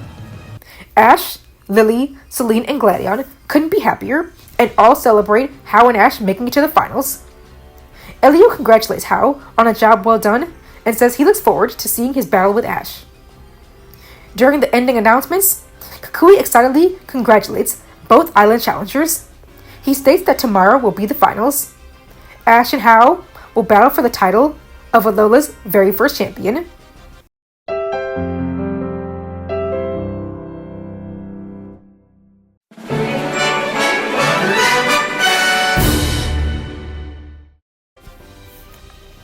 At last, it's the day of the finals, and the battle is set to begin soon. The audience is beaming with anticipation for what is sure to be an incredible match between Ash and Hao. The trial captains take their seats, this time near the Kahunas and Burnett, eager to see how the trainers will handle the battle terrain they've set for them. Tapu Koko, Tapu Lele, Tapu Bulu, and Tapu Fini keep watch from the outer areas of the stadium. And of course, Celine, Lily, Gladion, and Elio sit in the stands, each filled with emotion. Well, since there's no more stress with worrying about Ash and Hao, wanna make a bet on who will win? Celine asks playfully. Depends. What do I get when I win? Gladion replies. Oh, stop it, guys. We can't seriously bet on them, Lily pleads. Celine comments that she was just kidding. Of course she won't bet on Ash or Hao. She wants both to win. They've both worked hard to get to this point, so she'll be rooting for them equally to become champion. Shame, Gladion says, before coolly taking a sip of water. I would have asked for a date as my prize. Maybe next time. What? Elio says he's on Team Hao. After he defeated him in the last round, he thinks it's only best that he become Alola's first champion. Lily struggles as she thinks about the battle. Only one can win, so despite how happy she'll be for the winner, she can't help but think about the disappointment the loser will feel. Meanwhile, Ash and Hao await backstage. Ash congratulates Hao once again for making it this far with him, and looks forward to being able to battle him at his full strength now. Hao is likewise happy, and thanks Ash for being such a great early inspiration to push him this far. He's glad that their most important battle is as finalists in Alola's first league. Ash and Hao, please report to the battlefield, Burnett calls over the intercom. Both boys glance at each other, giving a smile and respectful nod before heading to the battlefield. Numerous cheers are heard as Ash and Hao take their positions. This time, it's Kukui who heads to the referee spot. Thank you all for your patience. Now, the Manalo Conference League Finals are set to begin. I'd like to give my heartfelt thanks to everyone who helped make this dream of mine possible. Our kahunas, trial captains, island challengers, and most importantly, the Pokémon of Alola. Thank you for everything. Cheers ring throughout the stadium. And now it's time for the final battle of our first league. The battle to determine who will become Alola's first champion will be between Ash Ketchum of Pallet Town and Hao of Iki Town. For our final battle, I'll be in charge of refereeing this match. So without further ado, let's get started. Kukui ends his speech by pressing a button to randomize the battlefield. Everyone stares in anticipation, curious to see what the terrain will be this time. The first setting for this league final round stuns everyone. It's a battlefield coated in numerous mushrooms, oozing toxic fumes, all settled in a bubbling purple pool. Lily is horrified. How can this be a suitable battle environment? Naturally, Ash and Hao are protected by a safeguard barrier that keeps them immune to any harmful effects. But to even make most Pokemon battle in such a space seems unfair. However, Gladion says that it's no different from creating a pool or snow battlefield, which is more beneficial to water and ice types, and that not every trainer will have access to those. Ash and Hao will have to adapt here, the same way they have for this entire tournament. While Celine is also shocked by how intense these terrains have been, she agrees. She just hopes Ash and Hao will be able to manage. Kukui tells both trainers that the battle can now begin, and asks that they send out their Pokemon. Ash opens the battle with Minior, while Hao selects Vaporeon. The choices make sense to their friends. Minior can fly, and better maneuver around the pools of poison. Meanwhile, Vaporeon can swim, but won't swimming through a poisonous swamp be harmful? Unless... Smirking, Hao commands Vaporeon to use Rain Dance.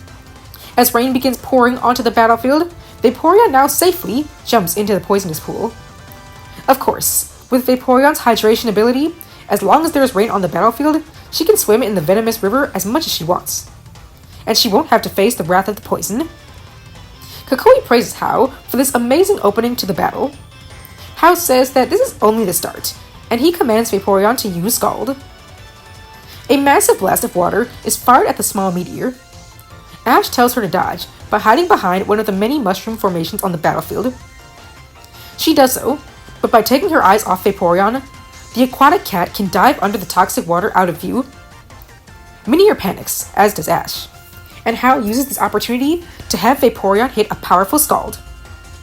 The creature leaps out of the water behind Minior and lands the strong attack, boosted in power by the rain. In fact, the move is so strong that Minior slams into one of the fungal obstacles and half of her shell is broken off. In the audience, Celine is stunned by how intense that attack must have been. Ash tries to take control and commands a super effective Solar Beam. It's not the best move to use in the rain, but at least it should deal a big hit to Vaporeon. Minior starts charging up the attack, and Hao wastes no time commanding Aqua Tail. Vaporeon leaps up to land the attack, but at the last second, Ash tells Minior to spin into an acrobatics attack. The small meteorite begins to spin right as the Aqua Tail makes contact. This deals a lot of damage, destroying Minior's shell completely, but the momentum from the hit allows Minior to gain a lot of speed and fly around Vaporeon. And by now, she's fully charged up her Solar Beam, so with the added power boost from her Shields Down ability, Solar Beam lands a devastatingly powerful hit to Vaporeon. Happo is very impressed, though she already knew firsthand how strong Ash's Minior was. Hao also compliments Ash on the strategy, and the two share a nod. But Hao notices that the rain is beginning to slack up. As such, he recalls Vaporeon, saying she already did exactly what Hao needed, Minior is defenseless, and this will make taking her down easier. So as the rain vanishes from the battlefield, Crabominable is sent out. Ash is surprised by this choice, considering that Crabominable is still weak to flying types.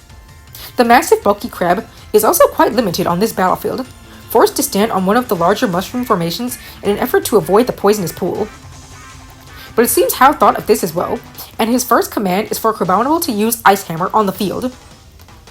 Thankfully, Crabominable can launch his pincers at the poisonous swamp from afar, and he manages to completely freeze over the water. The Yeti crab is now free to maneuver as he pleases. Ash feels confident since Minior is still powered up by shields down, so he commands Power Gem. The attack is used, but How tells Crabominable to skate away on the ice to avoid the attack. He manages to do so easily, much to the amazement of the crowd. Lily points out that one of Crabominable's weak points has always been his speed, but now he has a way to put that in his favor.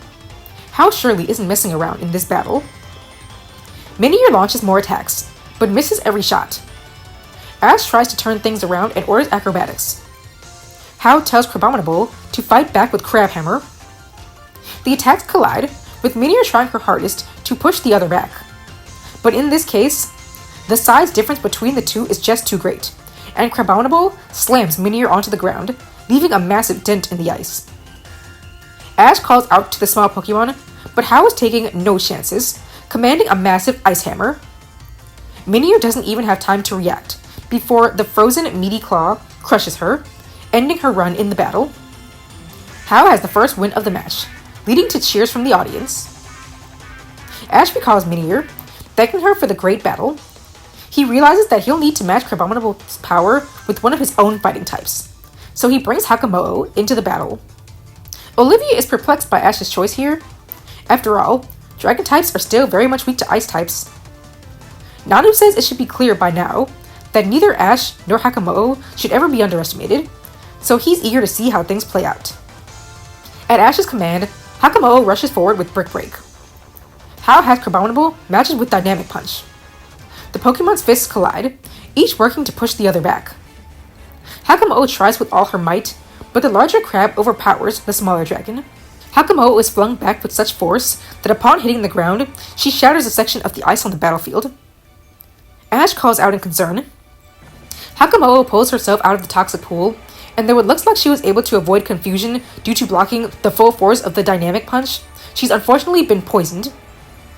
The Grey Dragon grimaces in pain, but this is when Ash comes up with an idea. He orders Hakamo'o to use Draco Meteor. How meanwhile tells Crabominable to skate across the ice to hit Ice Hammer. The Yeti gets on the move, but Hakamo'o leaps up to the highest point of the battlefield and lets loose a massive Draco Meteor. Draconic rocks hurtle toward the battlefield, but Crabominable can thankfully skate around to avoid most hits. But it turns out that Ash's plan wasn't necessarily to hit Crabominable, but rather the battlefield. With each meteorite that strikes the ground, the ice coating is destroyed, piece by piece. Crabominable tries to avoid the rocks, and while some he does so successfully, eventually the meteor shower is too overpowering. A section of the ice shatters in front of him, and he's splashed by poisonous waters, now met with the same status affliction as Hakamo'o. But even worse than being poisoned is the fact that the Draco Meteor effectively destroyed all of the ice he'd created in the pool. Crabominable now stands on the last ice formation on the battlefield, his mobility destroyed. Now Ash decides to turn things around, and orders Hakamo'o to use Dual Chop. With her natural speed and agility, Hakamo'o is able to leap across the fungi on the battlefield and strike Crabominable with numerous hits. How doesn't want to lose control, and commands Crabominable to strike back with Power Up Punch. Hakamo'o is fast, but the massive crab is able to land a few hits on her, boosting his attack strength. However, as expected, the poison starts to wear on both Pokemon, and they become noticeably tired as the battle wages on. Ash decides to aim for a strong finishing blow, and orders Hakamo'o to use Dragon Dance to power up. How becomes nervous, as Crabominable doesn't have too many ways to avoid a powerful head-on attack. And the risk is real, as Hakamo'o uses Dragon Dance several times, quickly, to max out her attack power to the extreme. Ash then commands Hakamo'o to use the strongest Brick Break ever. Hakamo'o rushes forward, moving faster than How has ever seen. Crabominable, knowing what he needs to do, looks back at Hao with a determined expression.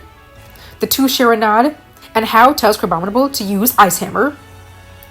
To the shock of the audience, Crabominable dives into the venomous water and begins swimming with all of his might. He's already affected by poison, but doing this makes the crab feel as though he'd been badly poisoned by a toxic. But he can't give up now. He winds up a fist and lunges toward Hakamoto. The two meet in the center of the battlefield and slam their fists together with such force that it causes the stadium to shake. A huge burst of water splashes around the battlefield, making visibility poor. Habu curiously asks which one, if any, ended up getting the knockout. Hala notices it first. The result is clear. In the center of the field, both Pokemon are unconscious. It's a draw, meaning Hao has lost his first Pokemon of the match, while Ash is now down 2. Hao actually sighs with relief. He was worried there, but it looks like the final attack, combined with the poison damage over the battle, was enough to take Hakamoto out, even if Crabominable went down as well. But he recalls and praises the Yeti Crab.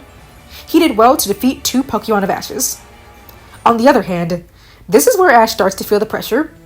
He needs to turn this match in his favor quickly before Hao gets too much of an advantage.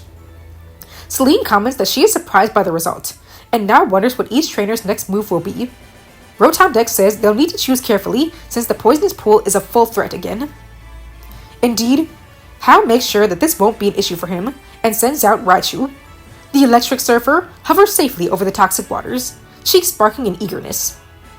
Thinking it over for a bit, Ash sends out Lycanroc, and the agile wolf leaps onto one of the massive mushrooms.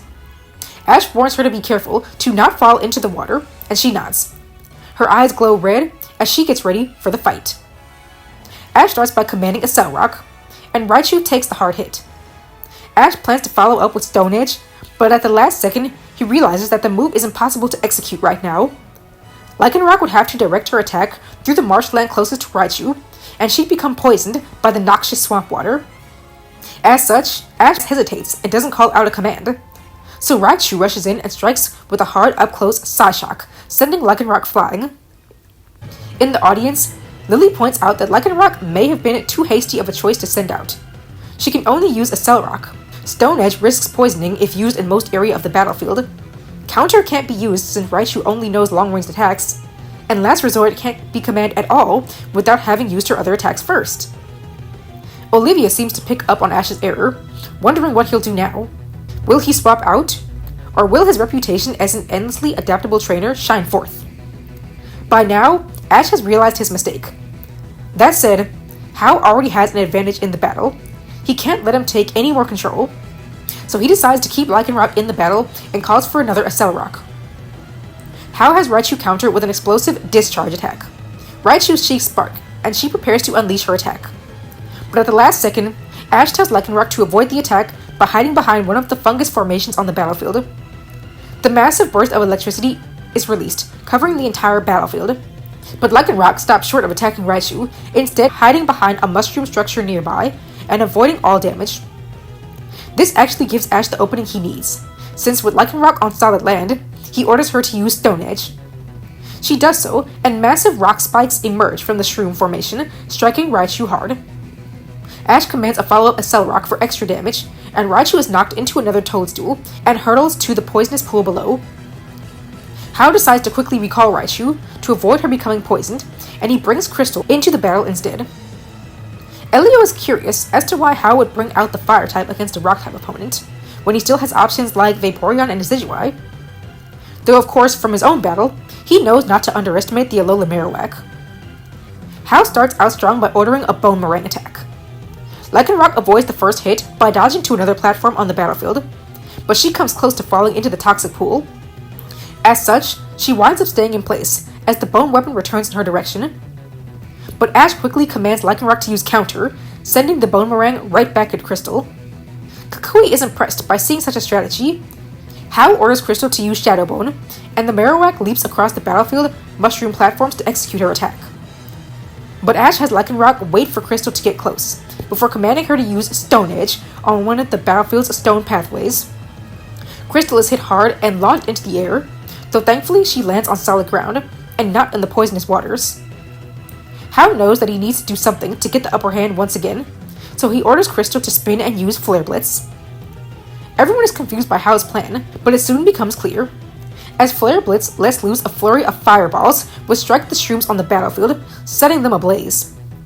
Lycanroc rushes across the battlefield, looking for a safe spot to hide, but Crystal simply spins faster, and fireballs strike the entire arena. They land in the poisonous water as well, causing mini explosions all across the battlefield. Lycanroc becomes stranded on a fungal platform, surrounded by poisonous smoke clouds. The Rock Wolf starts to feel dizzy, allowing Crystal to rush in and hit a hard Iron Head attack.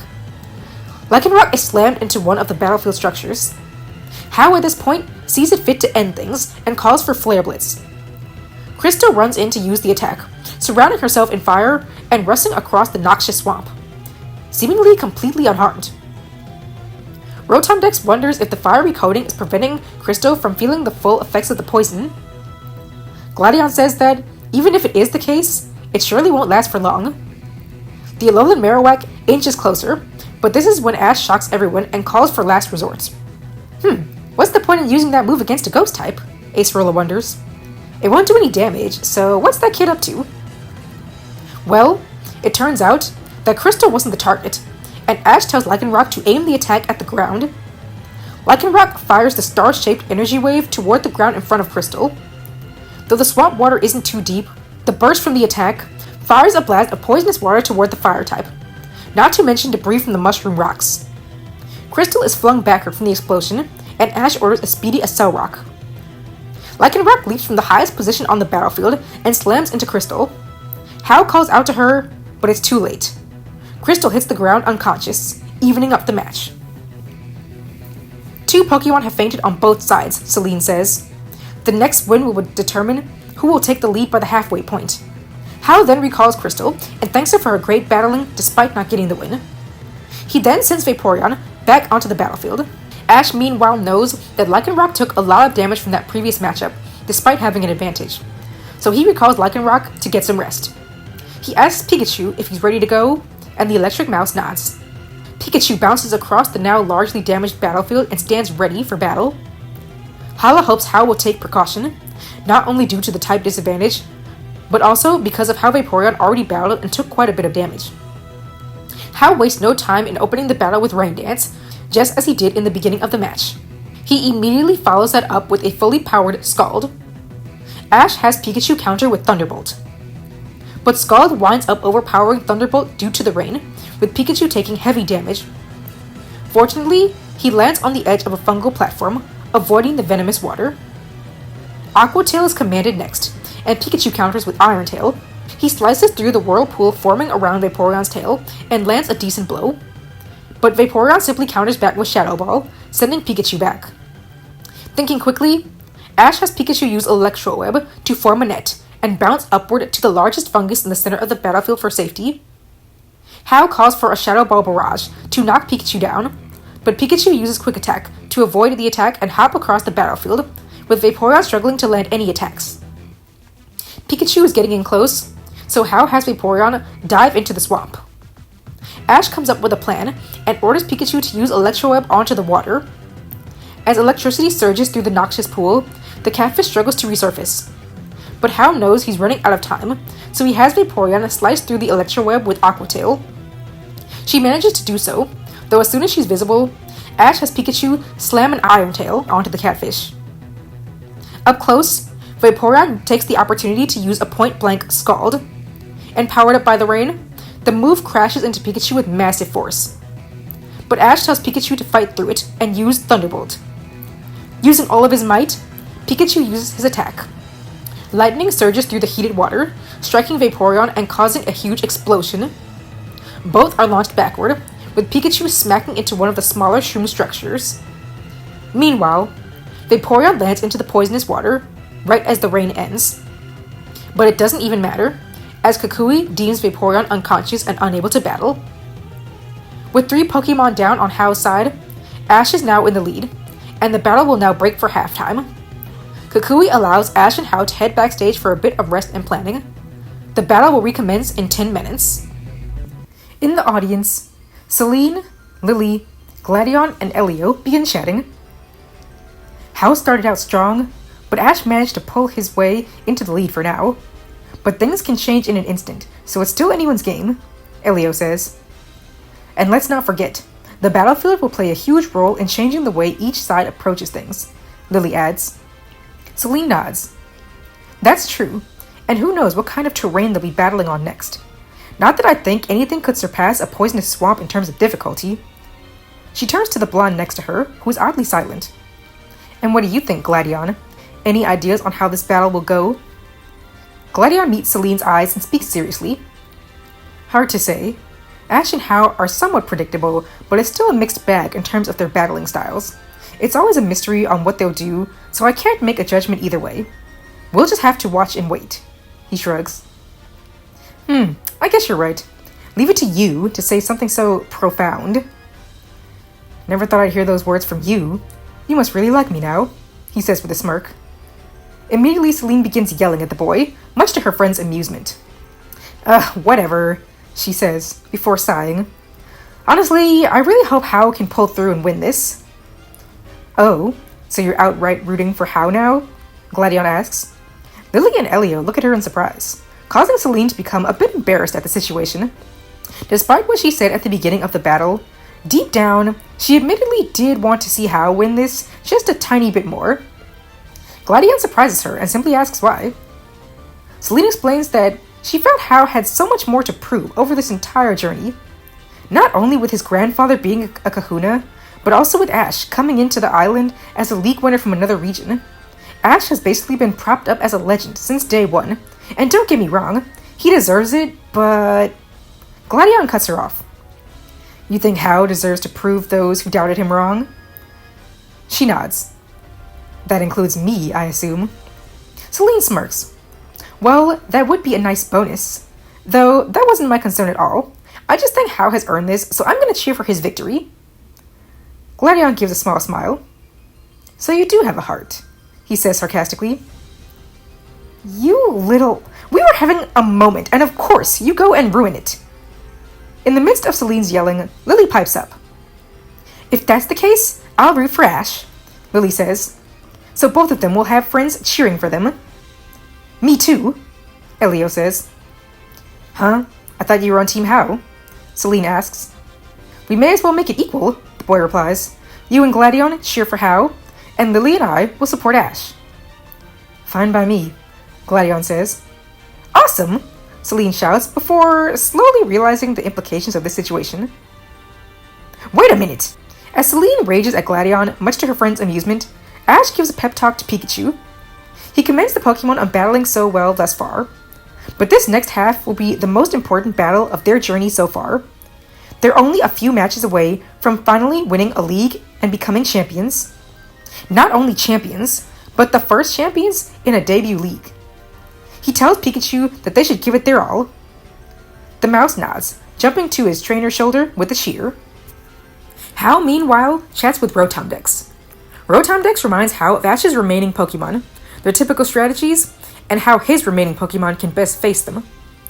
He also presents data on every battlefield which has been utilized thus far, though he's unable to calculate what could be next. Hao thanks the Pokédex and tells him that he's certain he can take victory. He doesn't need any fancy computerizations. His team has helped him thus far, and he's sure they'll help him get the win over Ash. Rotomdex wishes the boy luck as it heads back to the stadium with the others. The two trainers reunite on the battlefield, and Kukui sets up the final battlefield terrain of the Manalo Conference. The structure which rises from the floor of the stadium is oddly calm, to say the least. A few small trees sit atop a massive grass-covered cliff, with one larger tree in the center. The land is full of bushes, which lead down to the depths of a mountainous edge. Mount Lanakila's crystalline icy mountaintops can be seen surrounding the area. Honestly, even though the entire battlefield is a small portion of a massive cliff, it's still one of the tamest ones so far. The audience is in awe of how beautiful this battlefield is. The island kahunas, meanwhile, are encapsulated by its majesty. But of course, Kukui isn't done yet. To top everything off, a group of electric types jump onto the edges of the stadium. Firing some electric attacks into the air, they summon an electric terrain to surround the entire battlefield. Ladies and gentlemen, I present the Sky Blue Plains. Kukui announces with glee. This is quite relaxing if I'm being honest, Lily says. The previous battlefield was so much more dangerous compared to this. Hey, I don't see how that one was much worse than having to battle on a floating platform in the sky or an active volcano, Elio groans, referencing his earlier wild battlefields. Oh yeah, I guess those were pretty crazy, Lily laughs shyly. At least the Pokemon won't be constantly inhaling or battling around poison this time, Gladion mutters. And honestly, considering how both sides still have electric types, this might be pretty useful for Ash and Hau. You have a point, though I still think this could be rough for some Pokemon, Celine adds. 2 compliments in one day? Never thought it was possible. This battlefield was meticulously prepared thanks to the wonderful mechanical engineering by our own Captain Sophocles, and is perfect for electric types to let loose, Kukui announces cheerfully. He then states that the second half of the match may now begin, and invites Ash and Hau to bring in their Pokemon. Considering the change in environment, Ash decides to allow Pikachu back onto the battlefield. With no need to worry about poison, and with the helpful electric terrain, Ash views this as the best choice to get a feel for the new field. Hau, on the other hand, sends out Decidueye. The lack of a fully sturdy ground is no big deal to the winged Pokemon, and the resistance to electric-type moves is another bonus. Decidueye and Pikachu glare at each other, eager to get into a harrowing match. Ash starts out first, ordering Thunderbolt. The electric terrain boosted attack is fired at Decidueye with impressive force, but Decidueye can dodge the attack by flying deep into the abyss of the sky blue plains. He then swoops around to land a hard Steel Wing, knocking Pikachu back. Ash changes tactics and commands an Electro Web to halt Decidueye's movements.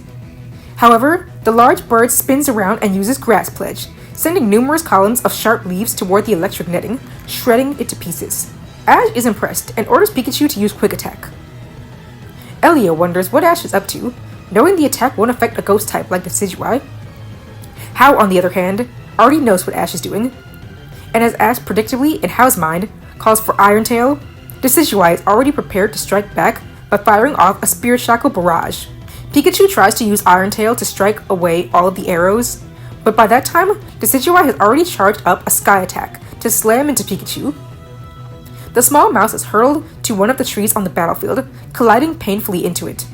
Ash asks Pikachu if he's okay, and he stands back to his feet, though clearly in pain.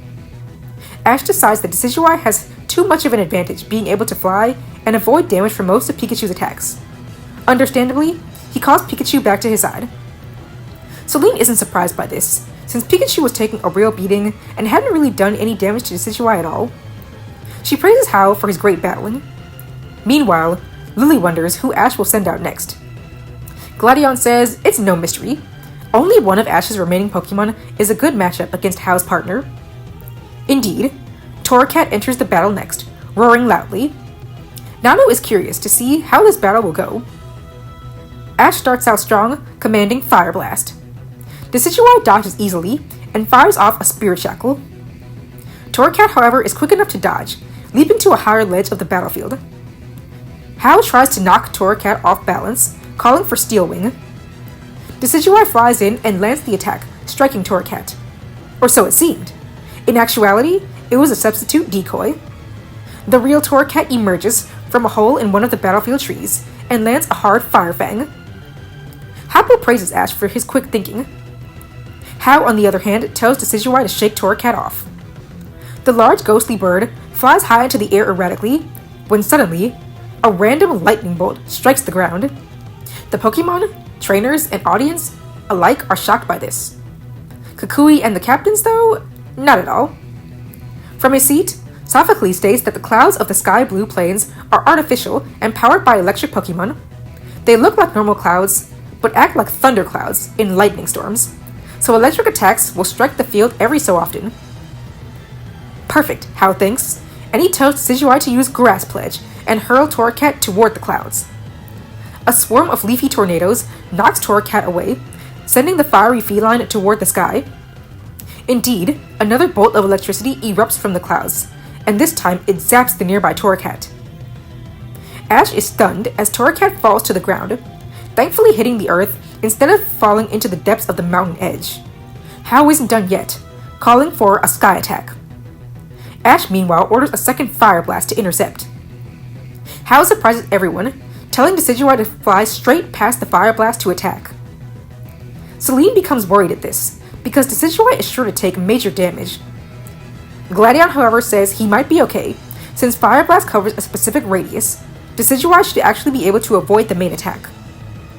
Indeed, Torracat's Fire Blast is launched and bursts into a star shape. Decidueye alters his path of flight to avoid the move, though he still winds up getting clipped. That said, it doesn't halt him, and he rushes to slam into Torracat with full force. At the last second before contact, though, Ash commands Substitute.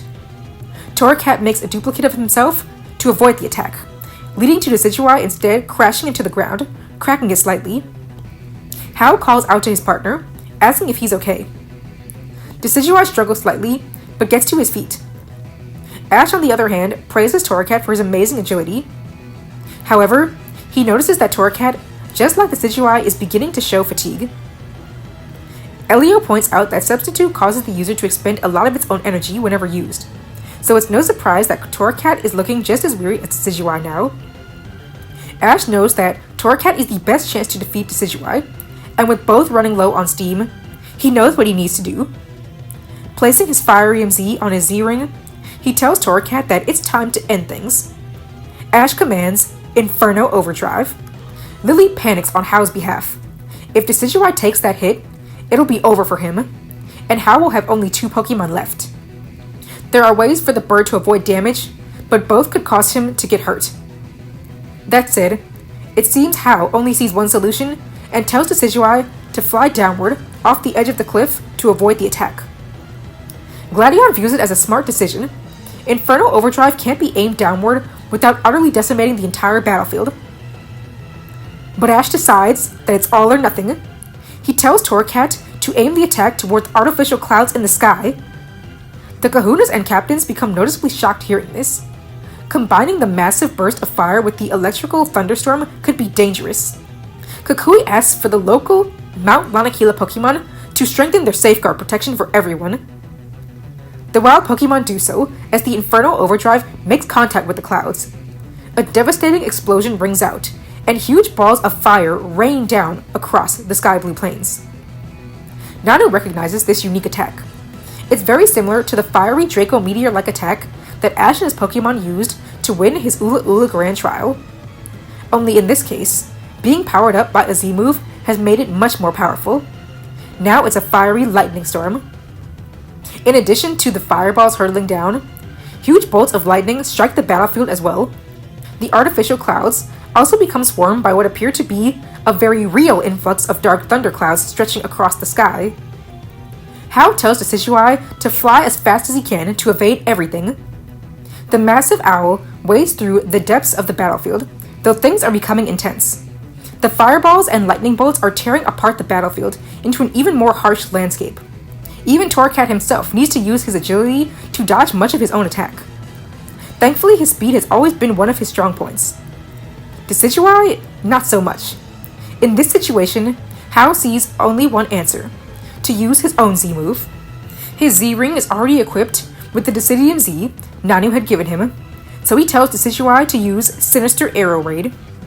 The ghost type surrounds himself with numerous ghostly arrows, almost like a shield. He fires many of the arrows toward the fireballs, decimating them and creating several smoke clouds. It gets to a point that the battlefield is completely covered in smoke. Lily and Rotomdex freak out over not being able to see anything, wondering what could be going on. Celine wonders how the Pokemon are faring with such low visibility. Gladion says that, actually, one of the Pokemon has an advantage in this situation. Everyone is confused until Hao calls out to Decidueye, telling him that now is the time to strike. Unleash his full power on Torracat. Decidueye, who'd managed to use his leaf hood to avoid being blinded by the smoke clouds, emerges from the edge of the cliff, surrounded by ghostly arrows. He then pinpoints Torracat on the far edge of the battlefield and dives down. In a panic, Ash calls for Substitute, but Torracat has exhausted himself so much that he can't use the move. Then, while still shrouded in darkness, Decidueye slams into Torracat, knocking him face first into one of the battlefield trees. He tries to get back up, but a flurry of ghostly arrows rains down on him. The flying types of Mount Lanahila use a whirlwind attack to clear up the heavy smoke from the battlefield. Though once the crowd is able to see things, the reaction is one of horror. The sky blue plains have been torn to shreds, with much of the land burnt to a crisp. A lone hollow tree husk now sits atop a now charred cliff in the center. The space has also been entirely segmented, with the one single landmass now broken into several cliffs. The grass patches are now burnt and almost entirely covered with lightning bolt-shaped cracks. The sky blue plains have been destroyed! Lana screams in horror. Everyone looks to Sophocles, who they expect to be disappointed over his ruined passion project. Instead, the boy is delighted over the beautiful electrified wonderland in front of him. This is amazing! I'll call this new field the Thunder Crag. That's much more fitting. Thunder Crag. I like that, Kukui says, and the remaining League staff agree.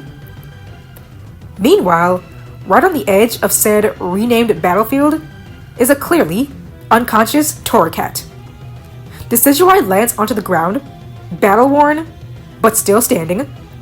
Kukui makes his call that Torracat is unable to battle, meaning Ash is now down half his team as well. Hal congratulates Decidueye over the impressive victory, and the bird cheers in celebration. Elio admits that he's actually surprised that Hal managed to pull through that battle despite the type disadvantage, not to mention the threat of a powerful Z move. Celine said that this is nothing out of the ordinary for Hal, though she wonders how Ash will handle this. Ash recalls Torracat, thanking him for a great battle. Even though he lost, he weakened Decidueye a lot. With this, Ash sends out Tiny next. Seeing the Passimian enter has Olivia intrigued. Tiny might not have the best type advantage into a ghost type, but his athleticism should make battling on the ravaged Thundercrag quite interesting. Hal doesn't waste any time and calls for Grass Pledge, but Ash tells Tiny to dodge by jumping on one of the cliff's edges. Tiny dips into one of the caverns, gripping tightly onto the wall's edge. Hal decides to use this to his advantage and tells Decidueye to aim his attack into the crevices of the crag. Numerous leafy columns tear through the depths of the battlefield, dealing damage to Tiny. Ash knows that he needs to bring Decidueye to his level, so he thinks of a plan.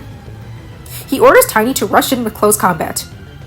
Without missing a beat, the Passimian rushes forward with the attack. Naturally, everyone assumes Ash is up to something. But what? Of course the fighting type attack will have no effect on Decidueye, so what's the goal here? Hal tells Decidueye to keep his guard up, but to use Sky Attack.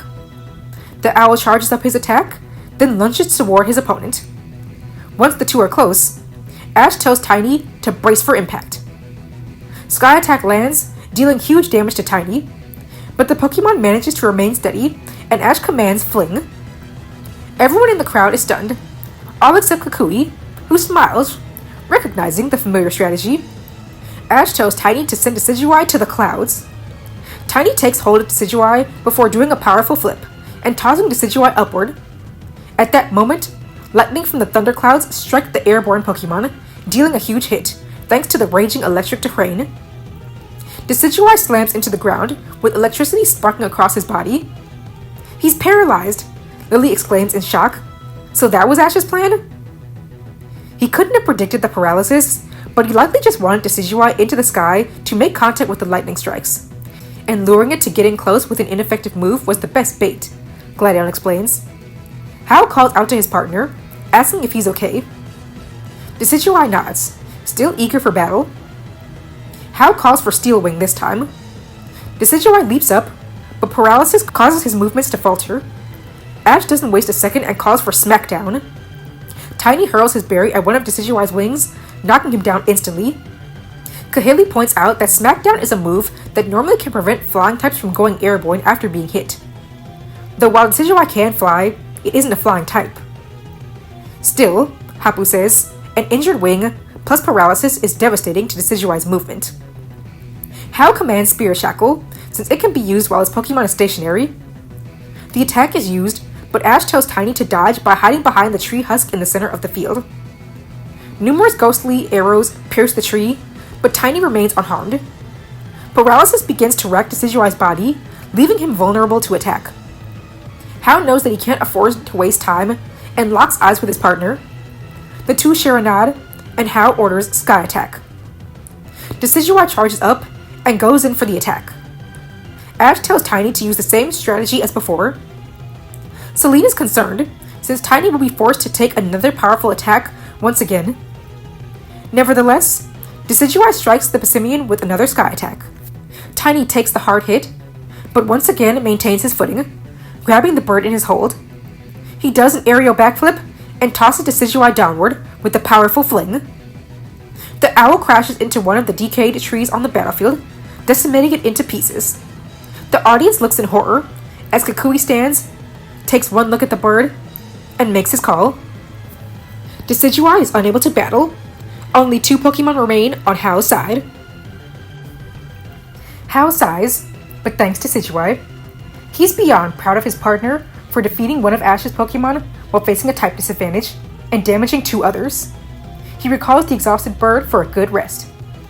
The audience roars with cheers, excited to see what will happen next. Lily is impressed that Ash wound up pulling through. Despite that, Tiny still took some big super effective hits, Celine notes, and Hao still has another Pokemon with a type advantage against the fighting type. But upon saying that, Hao reveals that he has other plans.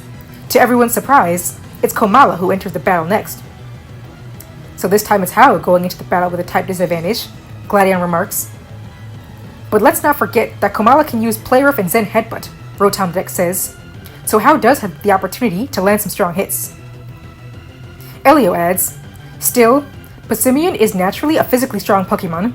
Komala usually aren't, though Hao's has been shown to be in a league of its own.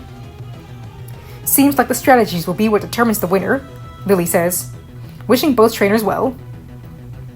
Ash has Tiny rush in with Low Sweep. Tiny is quick to use the move, but Komala blocks the hit by using his log pillow. Tiny cringes over his injured foot, and Hao takes his opportunity to command Play Rough. Komala begins bashing Tiny with his pillow weapon for big damage. Ash gets an idea and commands Tiny to take the pillow away with Fling, hurling it onto the other side of the battlefield. Hao becomes concerned with Komala now being defenseless, and his concerns are valid as Ash orders a strong, close combat. Hao tries to get Komala to fight back with Play Rough, but Tiny is too fast and deals a huge hit to the small koala. Ash encourages Tiny to keep up the pressure, ordering another Low Sweep. Tiny goes in for the kick, but Hao intercepts this by ordering Zen Headbutt. Komala's psychic-coated skull slams into Tiny's foot, causing pain on both sides and sending each Pokemon flying back. This at least allows Komala to regain his log pillow after being flung over to it after the collision of attacks.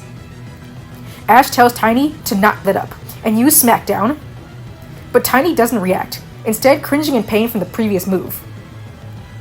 Do you think Tiny is still hurt from kicking the log on that first Low Sweep? Lily asks. Actually, I think he's flinching from the Zen Headbutt, Rotom Dex explains. Celine pipes in, so this is the perfect time for a counterattack from Hao. Not quite, Gladion replies, and everyone puts their eyes on Komala, who struggles to move. Oh yeah, Low Sweep slows a Pokemon's movements, Elio comments. Hao decides to order Stockpile, and Komala begins raising his defenses. Ash doesn't see much reason to worry about this, and orders Tiny to use Close Combat. Taking only a second to regain his footing, Tiny quickly dashes across the battlefield. Hao tells Komala to continue with Stockpile as Tiny makes contact and pummels Komala with another flurry of punches. The normal type takes a huge hit, but is only just barely able to hold on due to Stockpile. Tiny, meanwhile, has weakened his own defenses due to numerous uses of Close Combat. And this is what Hao has been waiting for. Calling for Flail. Komala reels back his log pillow before slamming it into Tiny's chest, flinging the massive Pokemon back several feet. Tiny lands on his back, struggling to move. Ash calls out to the primate, begging him to get back up. Though in pain, he does get back to his feet. Ash makes a call for Smackdown, and Tiny throws his berry like a sports player in his most intense match ever. But Hao tells Komala to use Play Rough to send the berry right back at him. Even with his reduced speed, Komala uses his pillow like a baseball bat and sends the Smackdown right back at Tiny. Ash orders him to dodge, but it's too late. Tiny is struck by his own attack, with even his berry helmet not enough to stop this power play. Tiny falls back completely unconscious, and the match is evened up once more. Kahili admires how much strategy Hao has used to be able to take down several Pokemon despite type disadvantages. In fact, both trainers have done well in that regard across this entire tournament. Olivia remarks that this is a strong suit for both of them, but now things are getting down to the wire. Only 2 Pokemon left on each side. These last few choices will determine who will become Alola's first champion. Ash recalls Tiny, thanking him for the great battles. Next, Lycanroc returns to the field. The wolf looks around in hesitation, remembering her earlier battle on the poisonous marsh. She's relieved that this new environment is a bit more her taste. Her eyes glow red in delight as she's ready to face her next opponent. Ash tells Lycanroc that she's free to let loose now and orders Stone Edge. Lycanroc gladly slams her paws onto the battlefield, causing numerous massive rocks to emerge from the ground toward Komala. Hao tells Komala to dodge, but Lycanroc is already naturally speedy, while Komala has had his natural slow movement reduced even further in the earlier battle. The only thing the koala can do is use his log pillow as a shield to reduce the full force of the move. Keeping up the pressure, Ash ordered a Cell Rock next. Hao has Komala counter with Zen Headbutt, and the duo collide in the center of the battlefield. Both are pushing the other back hard, but Ash tells Lycanroc to make the switch to counter. She does so and uses the power of Komala's own attack against him. The small Pokemon flies backward, crashing into one of the battlefield trees. At that exact moment, lightning from the thunderclouds ravages the battlefield, striking wildly. Komala is able to take shelter within the tree he slammed into, but Lycanroc isn't so lucky. She takes a massive electric terrain boosted zap, feeling major damage. Ash asks if she's okay, and while disoriented, she shakes herself off.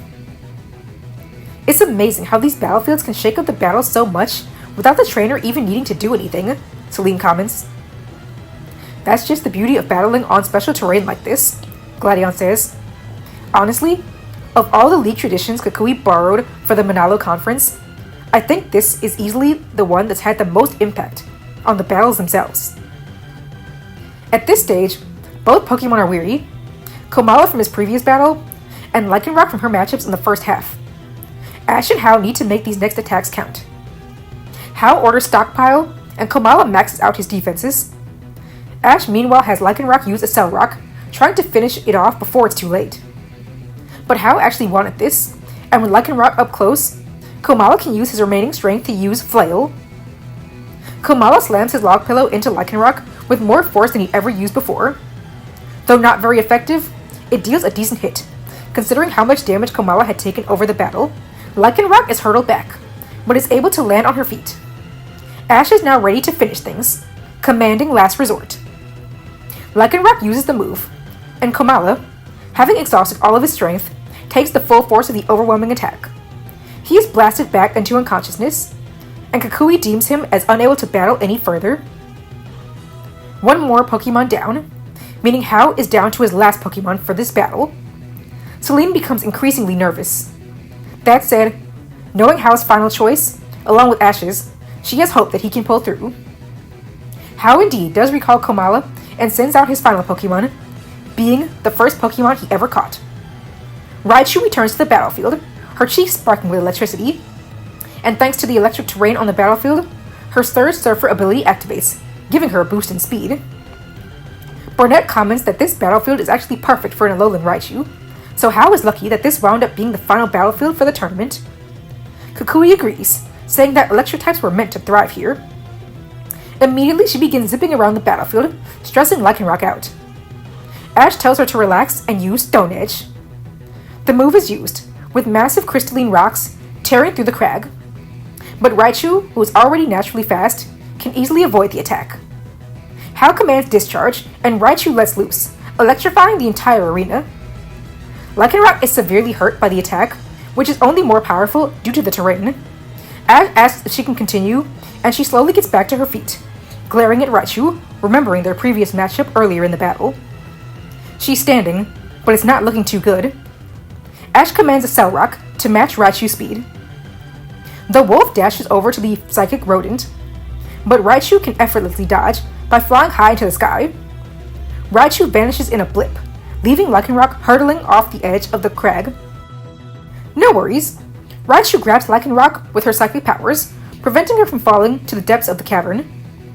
Not as a rescue, of course, but to simply keep her in place, to land a massive Psyshock. Lycanroc is blasted into the ground, creating a massive crater. Lycanroc is unable to battle, Kukui calls. Both trainers are now down to their final Pokemon. The audience roars in cheers as the battle is finally reaching its end. This matchup will determine who will become the very first champion of Alola. Ash recalls Lycanroc, thanking her for battling so well across this entire match. He then looks to Pikachu on his shoulder. Well, buddy, this is it. Are you ready? The mouse nods and leaps onto the battlefield, cheeks sparkling with electricity. Raichu does the same, giving her pre-evolved form a glare. So it's going to be Pikachu versus Raichu, Elio says. Well, they're pretty even type-wise, Lily adds, and the electric terrain will benefit them both. But Raichu can make use of its psychic typing, not to mention the ability to fly freely around the ravaged battlefield, Gladion adds. So I'd honestly say Hao might have a bit of an advantage here. You can do it, Hao! Celine calls out, still in support of his victory. Raichu, we've made it this far. Let's finish it, Hao says to his first capture. Raichu smiles and does an aerial twirl. She's excited by the thought of finishing such an important match for her trainer. Kukui says that this final battle can commence. Ash starts out by commanding Quick Attack from Pikachu, but thanks to Surge Surfer, Raichu is more than speedy enough to dodge. Hao then has Raichu use Calm Mind. That's another advantage Hao has over Ash. Raichu's ability to power up her attack and defensive strength, Rotomdex says. I wonder how he'll be able to work around that, especially with Raichu being so fast now, Lily adds. Ash knows that he needs to slow Raichu down, and there's only one way to do it. He just needs to lead Raichu into a trap. But how? Hao commands Discharge, and Raichu unleashes a massive burst of electricity that covers the entire battlefield. Ash has Pikachu counter it with Thunderbolt. Pikachu tries to fight back, but thanks to Raichu's Calm Mind, she's able to overpower Pikachu. Though he isn't hit too hard, over time it will surely become a problem. Ash calls for Iron Tail next. Hao tells Raichu to use Side Shock in retaliation. Raichu fires off the Psychic Blast, but Ash tells Pikachu to slice through it and hit Raichu with her own psychic energy. Pikachu is able to do so, as his Iron Tail absorbs the power of Psyshock, allowing Pikachu to hit Raichu with a much stronger Iron Tail. Even though Raichu resists these attacks, it's important to note that just like Pikachu, Raichu as a species have rather frail defenses. So getting hit by too many direct attacks could be how Ash takes control of this match, Burnett says to her husband. Kukui nods in agreement, and is curious to see which side will get the upper hand. Hao asks Raichu if she's okay, and she nods. He then commands Thunderbolt. Pikachu counters with the same attack. Raichu tries to overpower him, but Pikachu remains firm and fights back, causing an explosion. From this, Hao deduces that he needs more power and commands Calm Mind again. This is what Ash had been waiting for. He orders Pikachu to use Quick Attack to get in close, then use an immediate follow-up Electro Web. Raichu is caught off guard and tries to avoid the move, but it's too late. Electro Web hits Raichu, wrapping around her body and decreasing her speed. So that's how Ash planned to counter Surge Surfer, Kahili says. Raichu becomes frustrated, but Hao tells her to relax and hit another Psyshock. Ash tells Pikachu to dive into the Thunder Crag pit to avoid the hit. Pikachu jumps down to a lower portion of the battlefield, dodging the move completely. Hao wonders what Ash is trying to do. Does he want to bait Raichu into battling in a more confined space? That won't be an issue. Raichu has more mobility, being able to fly anyway. So Hao commands Raichu to dive after Pikachu. But this is when Ash orders Pikachu to use Electro Web on a nearby tree to create a net which the mouse can bounce off of to gain more height. Pikachu then follows up with a speedy electrified Iron Tail, which lands a hard hit thanks to the momentum. Hao is becoming irritated and orders Raichu to use a spherical Psyshock into the air and launch it at Pikachu with Thunderbolt. She does so, and the lightning-coated ball of psychic energy falls down onto the battlefield. A massive firework explosion rings out, hitting Pikachu hard. the small mouse is blasted into a tree, hitting it so hard that it nearly splits in half. Rotom Dex comments how that combo attack resembles the mind-blown move used by the Ultra Beast Blacephalon back in Aether Paradise. Lily and Gladion are impressed, seeing Hao take inspiration from the Ultra Beast of all things. Ash calls out to Pikachu, who weakly works his way back to his feet. Ash calls for Quick Attack, and Pikachu makes his move, though he's struggling. Hao meanwhile believes Pikachu to be on his last legs, so he tells Raichu to prepare the same combo as a finishing blow. Both Pokemon prepare their moves, but in that moment, the thunderclouds above begin to rumble. Ash gets an idea and tells Pikachu to change tactics. Instead, head to the large tree in the center of the battlefield and use Thunderbolt on himself. Everyone in the stadium is confused, but Pikachu obeys his trainer's command. Like clockwork, another lightning bolt strikes down on the Thundercrag, and in this case, it's led toward Pikachu. But at the last second, Ash has Pikachu dodge, leaping to the previously set Electroweb and propelling himself into the air. The lightning bolt strikes the tree, decimating it to pieces. Then Ash has Pikachu use Iron Tail to smack the sharpened tree bark at Raichu. The Psychic type tries to dodge, but she's off balance from the previous Electroweb, which reduced her speed. At this point, all she can do is use a Psyshock to redirect some of the tree bark shards. In the end, both Pokemon wind up being pummeled with a spontaneous attack and crash into the ground. The audience is at the edge of their seats, wondering which Pokemon will win this. At this point, both electric types are clearly struggling. Either one could go down. Celine and Gladion call out to Raichu, while Lily and Elio express their concern for Pikachu. Both Pokemon are still on their feet, but one more hit could spell the end. Suddenly, something catches the Pokemon's eyes. They direct their attention to the sky, and their trainers do the same, shocked by what they see. At that moment, Tapu Koko, Tapu Lele, Tapu Bulu, and Tapu Fini all fly out to hover above the battlefield. The Kahunas and trial captains are surprised to see them, and wonder what could have brought them all to Mount Lanakila. The Guardians float around the Thundercrag, spinning in an elegant tribal dance. All begin emitting Z-Power, and send it out to the electric terrain of the battlefield. The energy reaches not only Pikachu and Raichu, but also Ash and Hao's Z-Power rings. Said rings are revitalized, and gleam as brightly as they did earlier in the battle. Then, just as soon as they appeared, the Island Guardians retreat back to their hiding place on the sides of the mountain. Rotom Dex analyzes the situation, stating that it appears the Island Guardians re-energized Ash and Hao's Z-Power rings, meaning they can likely use a Z-move again. This is spectacular! Being able to command 2 Z-moves in a singular battle is unheard of, Kukui exclaims. Lily wonders why the legendary Pokemon would have done this. It's rare for the Island Guardians to even be seen, let alone to unite to intercede in trainer battles. Perhaps they want these two to end this battle by going all out, so they granted them the chance to use Z-moves once again, Gladion suggests. Celine says that they'll need to make this count. And now, all eyes are on the battlefield. At this, both Ash and Hao thank the Island Guardians. They then smile at their Pokemon and share a nod. Alola's Guardians gave us this opportunity to finish this with a bang, Raichu. Let's not waste this chance. Raichu floats over to Hao, and the two share a high five before Raichu makes her way up toward the clouds. Pikachu, this is it. Let's show everyone everything we've got. Pikachu leaps over to Ash for a fist bump, and the boy gives his signature hat to his comrade. Ash and Hao place their chosen Z crystals onto their Z power rings, strike 2 powerful poses, and command their attacks at the same time. Hao orders Stoke Spark Surfer, and Ash commands the move he used in the midst of the Ultra Beast attack, a move he has dubbed 10 million volt Thunderbolt. Pikachu launches a massive multicolored blast of electricity at Raichu. The entire audience is stunned, having never seen such a move before.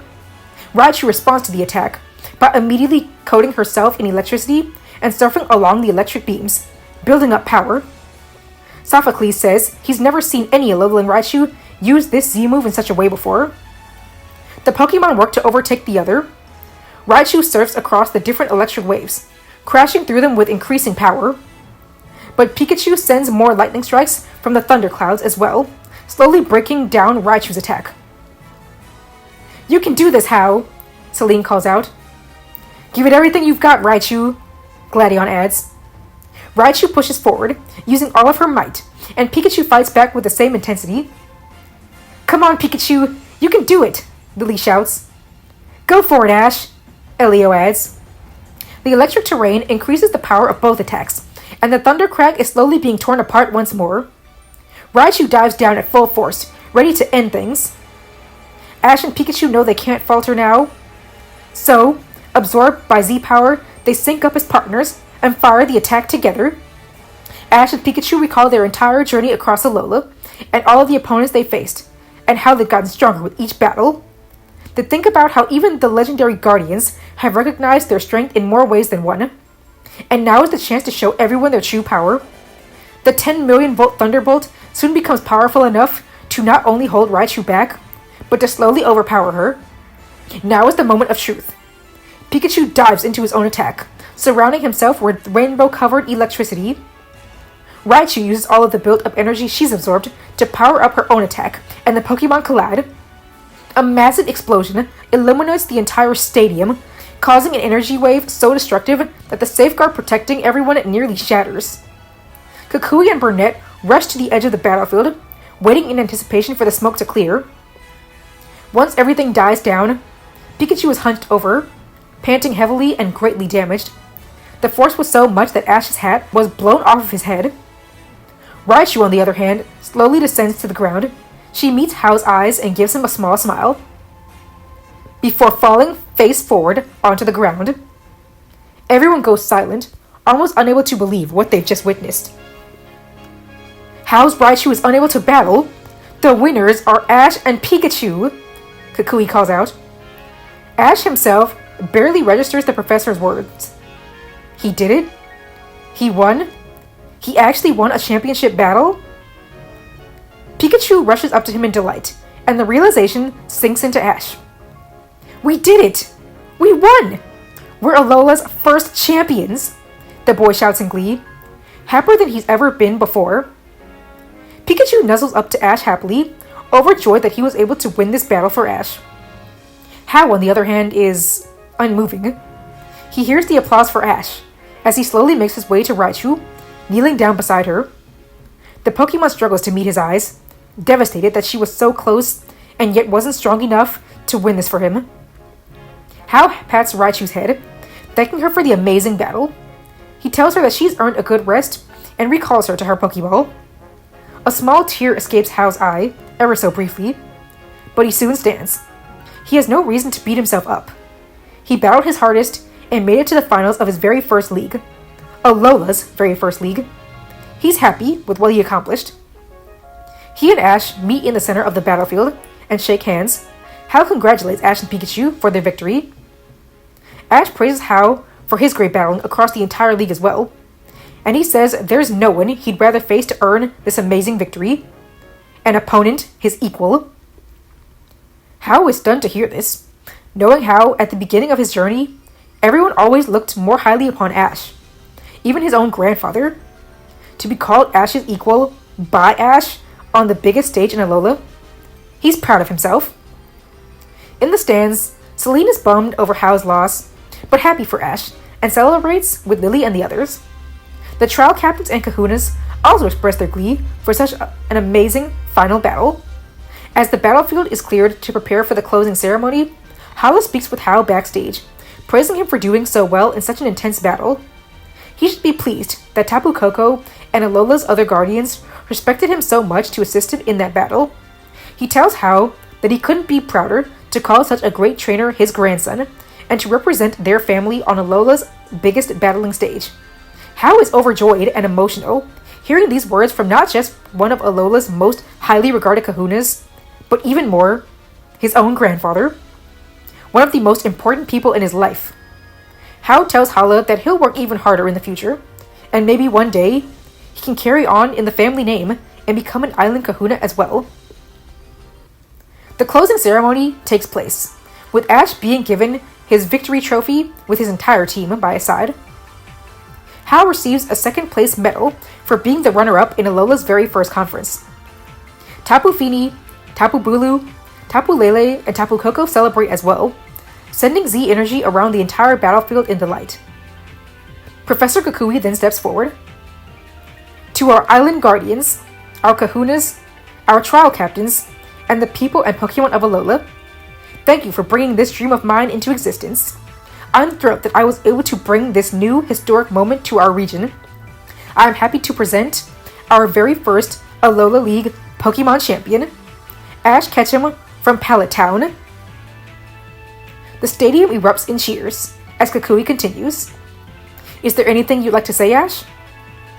Ash looks toward the entire crowd, his friends cheering for him, and his Pokemon beside him. He then takes the microphone before saying, "Thank you, everyone. I'm so excited to be your very first champion."